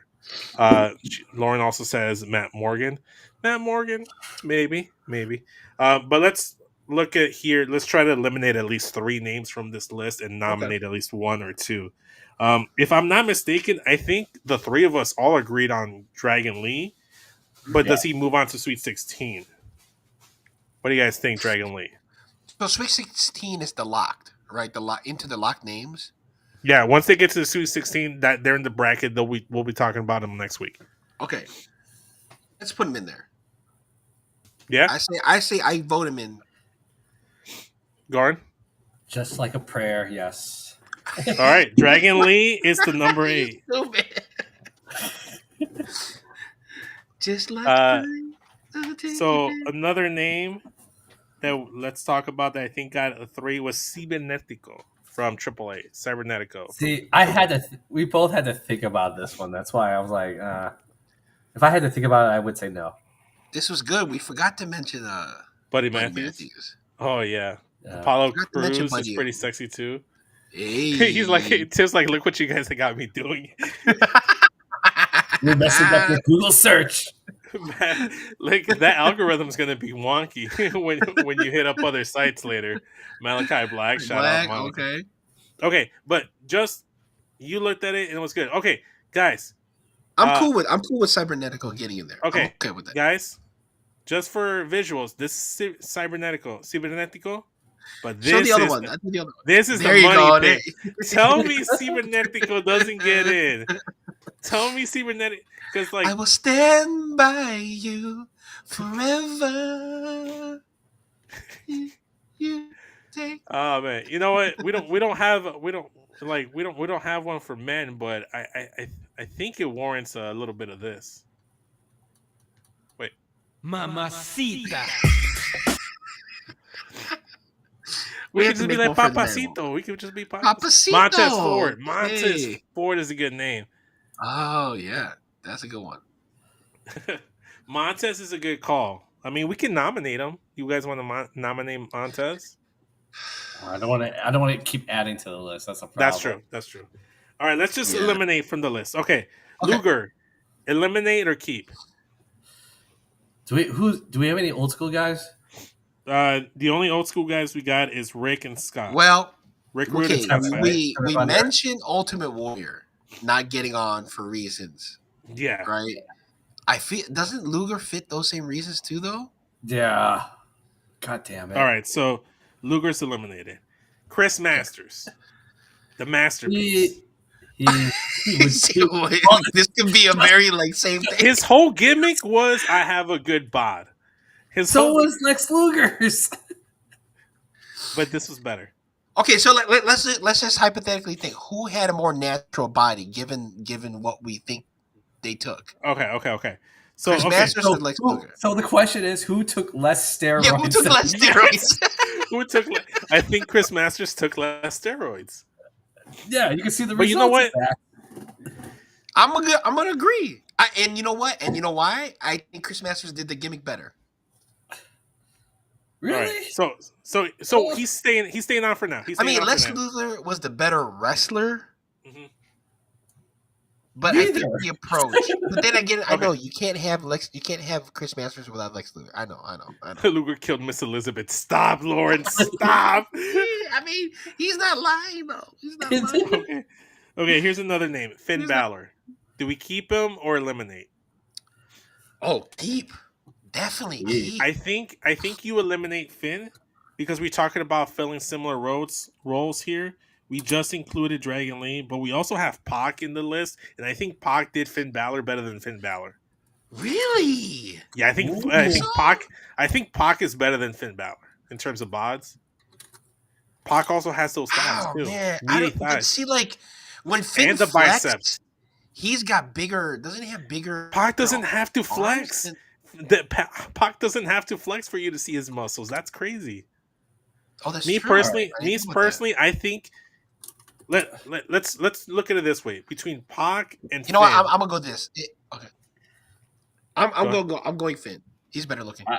I will say Finn because he's old. He's 5 years older than Pac, and he still Okay. has that bod. Okay, so then are we eliminating Pac or are we also keeping Pac? That's the thing. I feel I'm like gonna eliminate Pac. I'm gonna eliminate Pac. Fuck. come on, Garn. I will Vote for eliminate Pac. Pac. I will eliminate Pac. God damn You're it! gonna eliminate Pac. Chat, help me out, Lauren, I Tim. I don't like it. Vote for Pac. Vote for Pac. Vote for Pac. Vote for both of you. Get yo. Vote for Pac. All right, we'll put that on ice for now. Okay, let's talk about another name. Sheamus. Take him out. Really? Damn. Garn does not like his white meat. Okay. I'm keeping him. I kind of want to keep I'm Sheamus keeping too. him. I'm keeping But him. I wouldn't be okay with eliminating him. So he's on the bubble of maybe being eliminated. Okay, here's another name.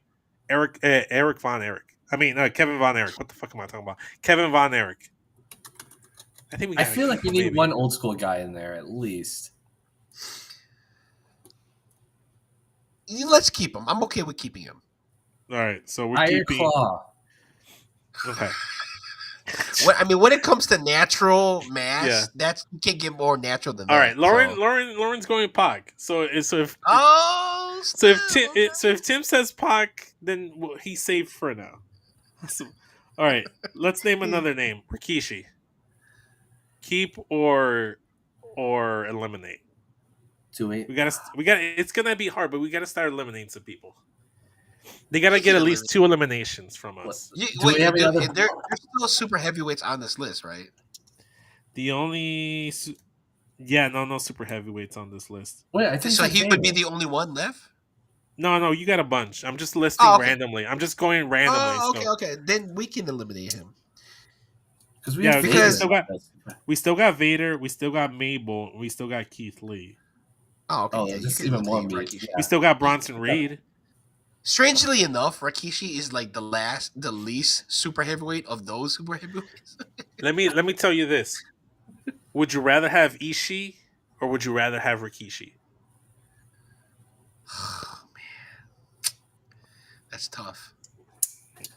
You know, one is known for his ass, and the other one is known for no neck. So it's like, you know, okay, we can eliminate Ishii. Okay, so we're eliminated. Wow. Wow, I thought you were going the other way. I was getting ready to eliminate Rikishi. I thought so Okay. too. Wait, hey, that was his own nomination. If he wants to eliminate his own nomination, that's on him. Conor McGregor, he's not WWE though, so we can't add Conor McGregor. Yes. Yeah. Wait, hold on. From the category of defying physics, is Nomori Ishii the only one that's on that list? No, you still have I don't know. technically. So okay. Let's Oh, list Rhino's off- in. Okay, no, Rhino, it's okay. yeah, Rhino. Rhino. Yeah, okay, never mind. Yeah, Okay. sorry. Let's look here. What about Roman Reigns? Does Roman get in? Is he in the Sweet 16? I know how Garn feels about this, but I'm throwing up the ones. You know Throwing what? up the ones. You know what? I'm gonna say this. I'm gonna say yes. Chat, what do you think? Roman Reigns, is he in the Sweet 16? Should he be in the tournament next week? Let us know. While the chat, Gordon, what do you think? Have you turned a corner on our Tribal No, Chiefs table? I think No. it's also the fact that since he wore his title belt for 4 years, I really never see his belly. So Oh my god. Gordon's looking for any reason not to include Roman in this. I already know Well, how you he's know what? voting. In Garn's case, Uh-huh. on Garn's case, Mhm. he has a point because a lot of them are not wearing pants, right? So Roman is hiding a lot that we don't see. Well, I mean, look up Right. Liaki. Look up Liaki from I know, FCW. but that's different though. He's Same young. person. He Same said his person. government name. He said his government name. You mean Leaky? Liaki. No, it's not Leaky. It's not Oh, it's- Leaky. I thought Leaky. No, it's In Liaki. NXT? I don't know. I don't think I ever heard him say his name. I know why. Okay, anyway, who Yeah. cares? Okay. All right. Okay. Another name. Mabel. King Mabel. Yes. Yes.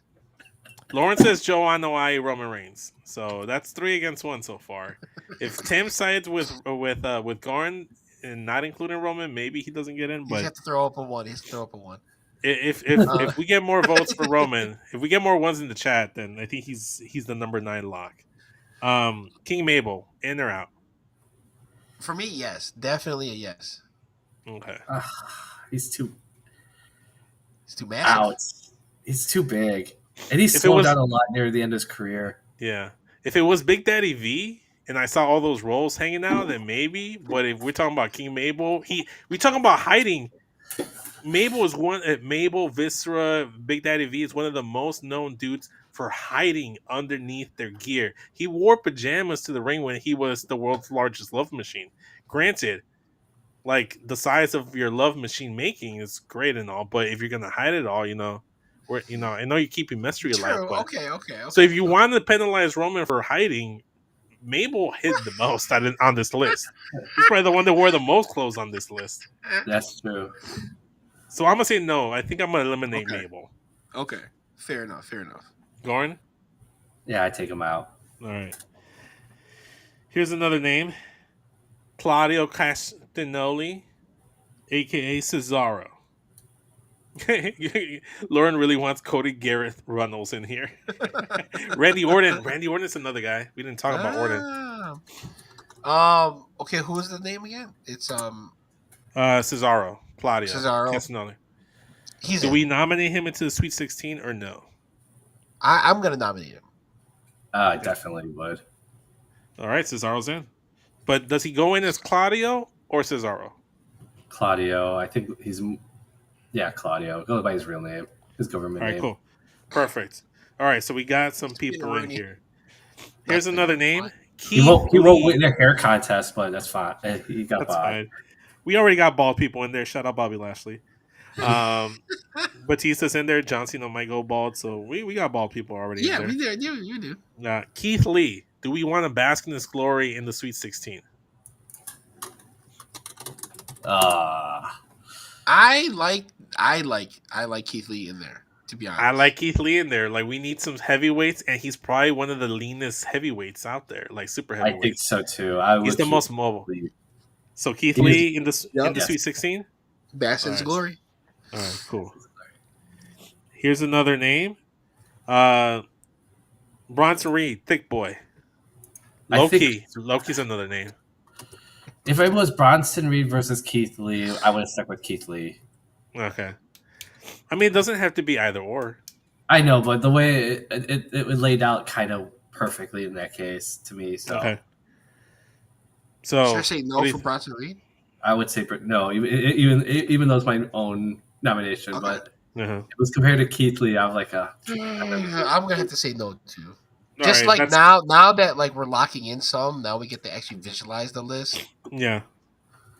Yeah. I'm going to eliminate Bronson Reed as well. Okay, so he's out. Let's circle back to Cibernetico. Does he get locked in the Sweet 16? I know Just is saying yes. I know I'm saying yes. Chad, what do you guys think? Hey, Garn, I know you had to think about it, but given everything, does he get in? I still. We need some I was kind gonna of say- Salander. I was gonna say no. Okay, so he's still saying no. We got 2. Chat, let me put it back up there. You guys got to see what you're actually voting for. Like Loki, I might be rooting for him to win the whole thing. Look at all this. Look at all that junk in that trunk. Look at all that Look carne at asada right there. Look at all that. thick thighs save lives. Like that's a lot. And then the money making shot. I think that The rico suave. you talking about. Yeah, there you go. You talking about Heartbreak Kids. You know. There you go. Let's see what the chat's saying. Joel Maximo. Okay, so he's a maybe. We'll circle back to Cybernetico. Let's go. Let's go. Brian Cage, in or out? This would be Sweet 16, so we'll be locking him into the Sweet 16. Do we get? I don't even remember who put in Brian Cage, but someone put in Brian Cage. Okay. I did, and he's a cybernetic freak, I swear. So You know what? Let's put Hey, him if in we're there. talking about cybernetic freak, we got to talk about Cybernetico. He's cybernetic. You know what? Let's put him in there. I put Right? Brian Cage in. Brian Cage? I'm gonna Yes. say no for Brian Cage.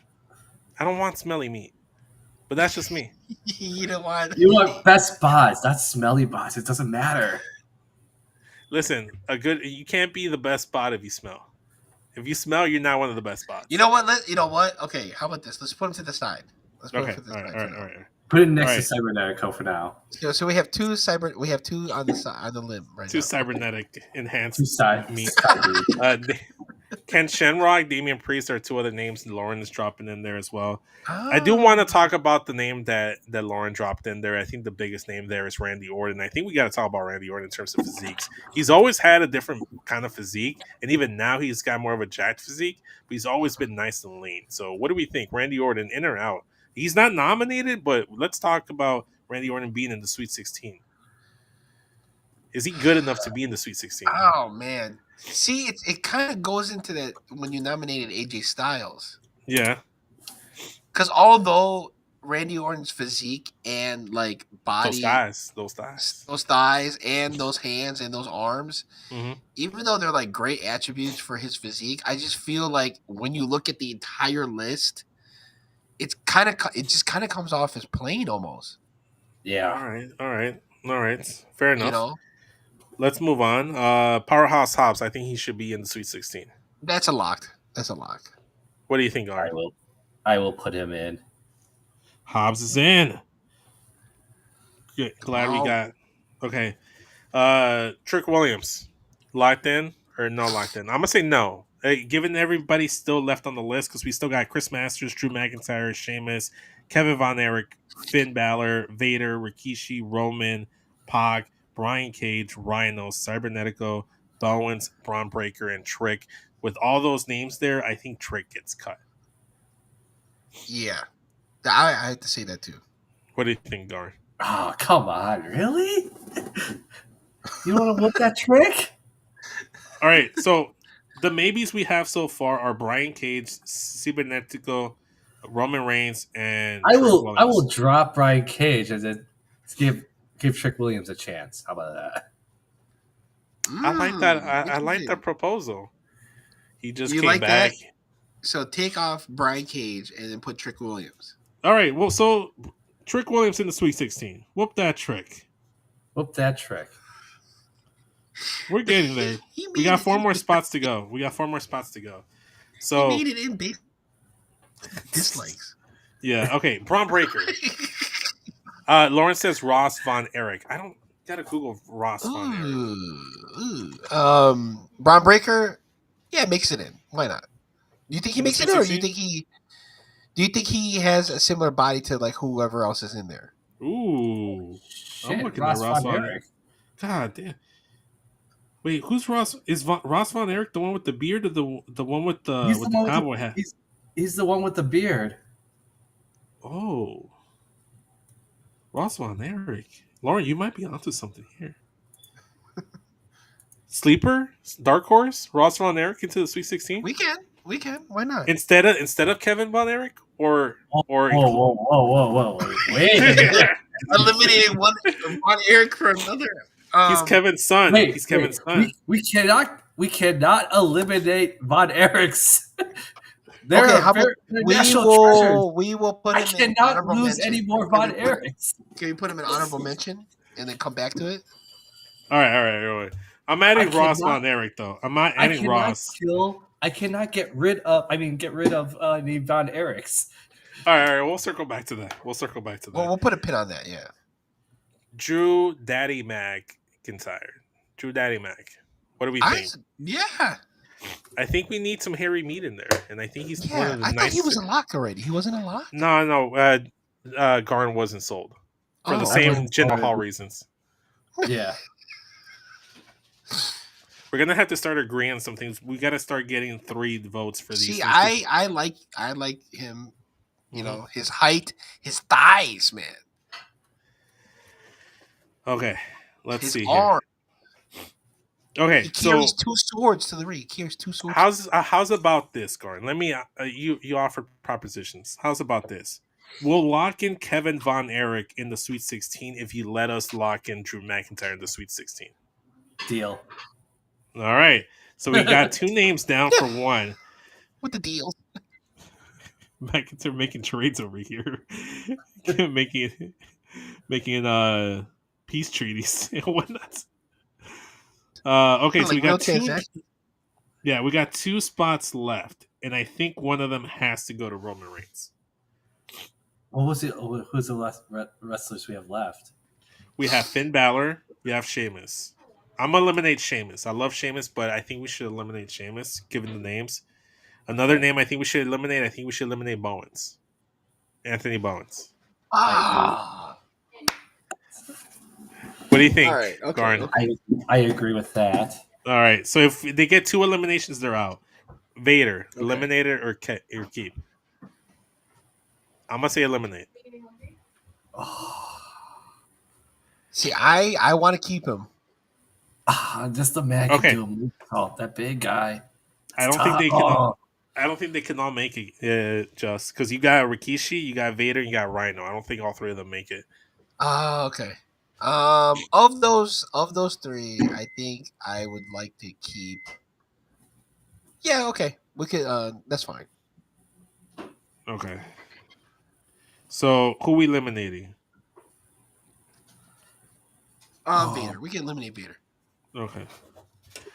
All right. So now we're down. Finn Balor, does he make it in? Oh wait, we did we eliminate Finn or Pac? I still have both of them listed. We eliminated Pac, I thought. Yeah, I said Pac, but I don't think the chat like that. I think we might have to eliminate Finn as well. Given the names that are still left here, I think Finn might be out. Oh, because who's left? Roman Reigns, Cibernetico, Rhino, Ross Von Erich, Rikishi, Finn, and Chris Masters. And do we have 1 spot left? 2 spots left. I would Unless give it to Roman. Okay. You know what? I feel like we have to. Wait. Guard said Roman. That's 3 votes. I could do Roman as long as Finn gets in. Oh no. Hey.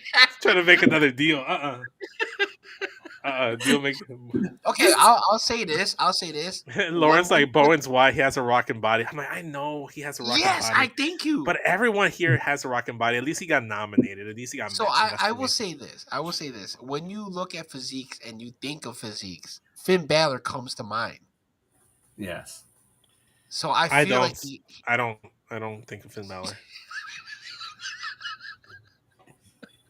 He is part of your Latino community. Bro, I was gonna say, man, Judgment Day.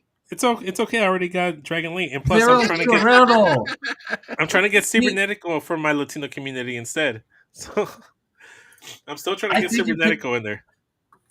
See, for me, because when you think of like smaller guys that have good physiques, he's the top of the card. You know, like he's like what everybody wants to reach for. If you're a smaller guy. So let's look at the list. We have Batista, John Cena, John Morrison, Bobby Lashley, Scott Steiner, Rick Rude. Anyone you want to eliminate from that right off the bat? Wait, just Finn Balor in general. What, Rick Rude is still not voted in? No, these are Sweet No, 16 these are locks. locks These are Okay, locks. 16 that we Okay. can eliminate. We can To make substitute for other space, ones if to we make feel space. to make space. So we have Batista, John Cena, John Morrison, Bobby Lashley, Scott Steiner, Rick Rude, Big E, Dragon Lee, Claudio, Keith Lee, Hobbs, Trick Williams, McIntyre, Eric Von Erich, Kevin Von Erich. Why did I keep doing that? You calling It's him fun to Eric say. Von It's Erich? fun to say. It's fun to say. So I as much as it pains me, I think Chris Masters might be out. So Yeah. Rhino, Rikishi. Oh man, 2 more I'm spots. eliminating Rhino. I'm voting against. Okay, that's fine. That's fine. See, How- Given the Lawrence, list. Given the list. Lawrence says Baylor. Lawrence. Oh, God damn it. Thank you, Lauren. No, now you want to listen to Lauren. I used to it. Rikishi in or out? I will say out. I will say out too. So Keith Lee is the only super heavy. I'm just pushing for a super heavyweight to be on the list, basically. Yeah, we only have Keith Lee, unless you want to count Hobbs, or Big E. But yeah, Okay, yes, that's fine. That's all fine. right. So I want to Keisha's give out. respect to the chubbies. I think if we had Otis, Otis might have made it. But it's hard. If there was a What? field of 32, Over Yokozuna and over listen, man, King Mabel? he got that bod got him Maxine Dupree and Mandy Rose. Yokozuna can't say that. King Mabel? Oh. Remember the pack of condoms Okay, he okay. had for Trish Stratus? Okay, so Tim's saying Ballard does have a banging bod. I'm asking which Ballard now or 2018. We're just saying in general. Okay, there's a lot of Finn Have they Balor love. changed? Have they changed though? I don't think much know. has changed. Listen, there's a lot of Finn Balor talk. I'm the only one against Balor. I think he's in. I think he's the Sweet 16. Yes. So then the last spot is between Cibernetico, Ross Von Erich, and Roman Reigns, and I think that might be easy. Roman You know Reigns. Sorry, You know what? Cybernetico. You know what though? I think I might go Supernetico. Oh, Okay. Let's make a compromise. What if we eliminate someone on the list to make room for both Cibernetico and Roman? So the people on the list right now is Kevin Von Erich, Finn Balor, Drew McIntyre, Trick Williams, Powerhouse Hobbs, Keith Lee, Claudio, Dragon Lee, Big E, Rick Rude, Scott Steiner, Bobby Lashley, John Morrison, John Cena, and Batista. How do you guys feel about eliminating John Morrison? I was gonna say Powerhouse Hobbs since we have a Big E. Oh, that's true. But they're two different sizes, right? They're very similar. Because Powerhouse is taller. Yeah. Yeah, but they're both chest heavy. Oh, another guy, Braun Breaker. We didn't talk about Braun Breaker. I think he's going to be it. I don't think we can include him now. Okay. No. So, I mean, also you have Bobby Lashley. So is Bobby Lashley a better Hobbs? Or do we eliminate Bobby Lashley and keep Hobbs?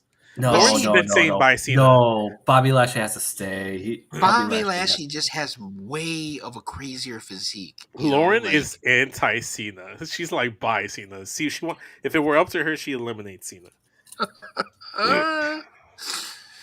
Lauren, look up Prototype.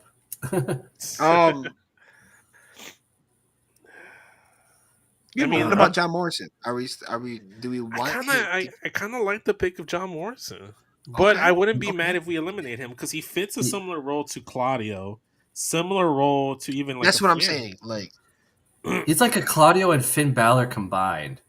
Maybe he's prettier than all of them though. Exactly. That's why. That's what's making him there. That's what's. But Claudio's bald. Do we eliminate him because he's bald? He's balding too. Like it's not like it's not even like a sexy bald like Justin where he just goes home and has confidence with it. It's more of I have still hair patched up in the back and I'm afraid to let it go type of bald. Hold on though. Cena. I was gonna say, do we eliminate Cena? I don't think you do. I think he's had a great bod up I until. think. Okay. What? I think John Cena I'm not just. for it, but I'm just wondering what do you guys think based I on think the. John Cena just flexed, and he said he's in this tournament without needing to qualify. So Yeah, just like you do with Okay. the chamber. yeah, Okay. What So I about think. So I think the about Rick people Rude? on the bubble to make. I think Roman's in, right? So I think Roman Reigns, we all agree, should be in. I Yeah. think we get crucified on social media if we don't include Roman Reigns. The question is, do we want to squeeze in Cybernetico? And if we do squeeze no. in, I know you don't, but do we want to squeeze him in favor of Claudio or of Hobbs? I think those are the names. Okay. How about this? Because just like in the March Madness, there's play-in, right? There's the play-in. There's ones that have to make the cut. Oh my god! You're gonna have a vote in. We're To gonna have fit- we'll have our play-in? homies, not Twitter. We'll have our homies Okay. vote the last spot. So if that's the case, I think we should put in like 4 play-in dudes. No. Yeah, just to make it. Yeah, we could put Okay. yeah. So how about this? The Sweet 16s are locked. The the playing people are Cybernetico, Ross Von Erich, because Lauren has been so good in the chat, and I think we owe it to her. Yep. Braun Yep. Breaker, and number 4, let's add a big dude just to like satisfy things with just nominate your favorite big dude that you think will actually get votes. like Rikishi or Vader seems like, Let me go back. or King Mabel. Not Abdullah the Butcher. No. Okay. He said it's so sad about it too. Okay, how's about this? John Morrison. John Morrison, you said you'd be willing to go. That was your nomination, Just. Yeah. And who voted John Morrison? Was it I Yarn did. or was it okay? This might be Mexican John Morrison with more meat. I don't see any jewels on his belly. You just add a couple rhinestones to the abs. Slow motion video. Do we take out John Morrison as a lock? Wait, is this Juan Morrison now? So Oh, Morrison. you stupid. Okay, so Just, what do you think? Getcho. Cybernetico subs in for John Morrison? Oh, come on. Really? Okay. Does John Morrison get to be in the play-in? Yes. No, Alright. he's a 16. He's locked. We both voted for him. I didn't vote. It was Garn and Justin that both had him. But if And Justin's that's rescinding his vote, just- he only has one. Just Okay. Hold on. Justin. How about this? Let's leave it as is, and we'll do the voting. We'll get the Okay. we'll get our homies to vote. So they have to vote between a few people. So John Morrison, I think, is on the bubble. Claudio is on the bubble. Hobbs is on the bubble. God. What the hell happened to my guys? Come on. Because we have to nominate a few people to give a chance to all these other guys. So, So there's 2 openings now? okay. So these are the locks that we have. But there's some that could like lose their playing spot. I think John Right. Morrison is one that could lose their playing spot. Which this happens in an actual tournament. You know. Yeah. I think Yeah, but- Hobbs. I think Hobbs is in risk of losing his playing spot because of Big E. You made the case of him and Big E. You're the one that made the case. You're the reason why he's on the bubble. Which is fine. That one's fine. Okay, Claudio will keep. So the bubble ones are Hobbs and Morrison. Do we have any more bubble ones? McIntyre, Kevin Von Erich, Finn Balor, Roman Reigns, Trick Williams, Keith Lee, Claudio, Dragon Lee, Big E, Rick Rude, Scott Steiner, Bobby Lashley. Maybe John. You know what? Do we put John Cena as a bubble because Lauren is so against John Cena? I feel like he's gonna get a vote Regardless. regardless if Yes. he's Okay. yeah. So 2 regardless, bubble guys. It's 2 Boba guys and 4 prospects. How's that? So there's essentially four spots that could open up. So there's Ross Von Erich, Braun Breaker, Cybernetico, John Morrison, and Hobbs. 5 people going for 2 spots. We'll put it on all our group chats, all our friends. Whoever gets the most votes gets the final 2 spots. How's that? That works. And there'll be the lower seats too to make it fair for everyone else. Yes. Kind of bullshit, but okay.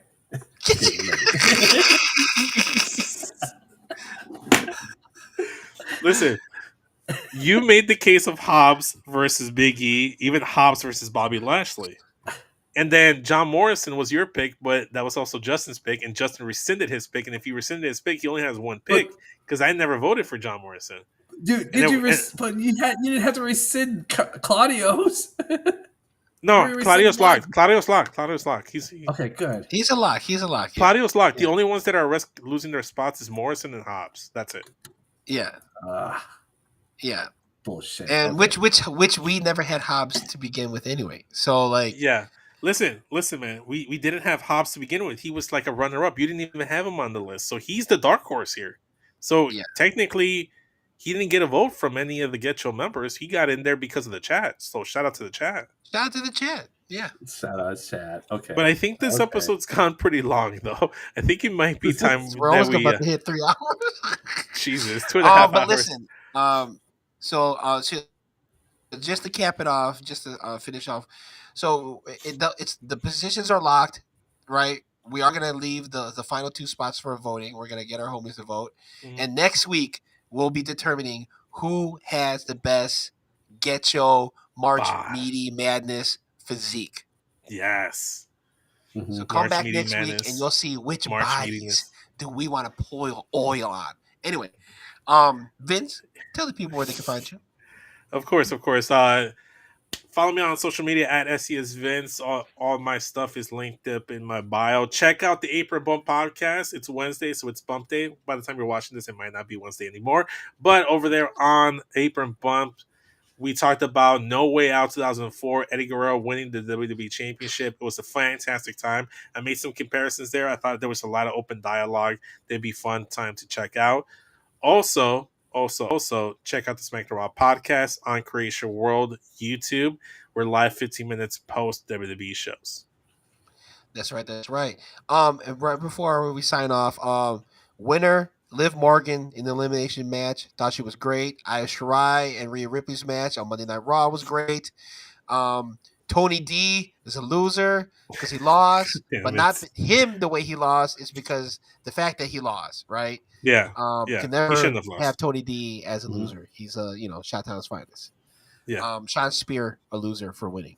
You can find me at Get Your Podcast on the Twitter, Get Your Podcast on the Instagram, Child Marks and Mikes, Culture Class Network, Pop Out Cafeteria, the homies. Shout out to the cafe. They showed up in the chat. Shout out to everyone in the chat. Tim Kim, Bakley, Lauren. Love you guys. You guys stay OPC, true. OPC. Right. And of course, you can find us always Wednesday nights, right, about 10 p.m. Central here on Circle Debate, where they have watch long shows every Monday to the weekend. So, for sure. That be that. Right. Thank you for listening to this long ass episode. Konnichiwa, bitches. Vote Morrison.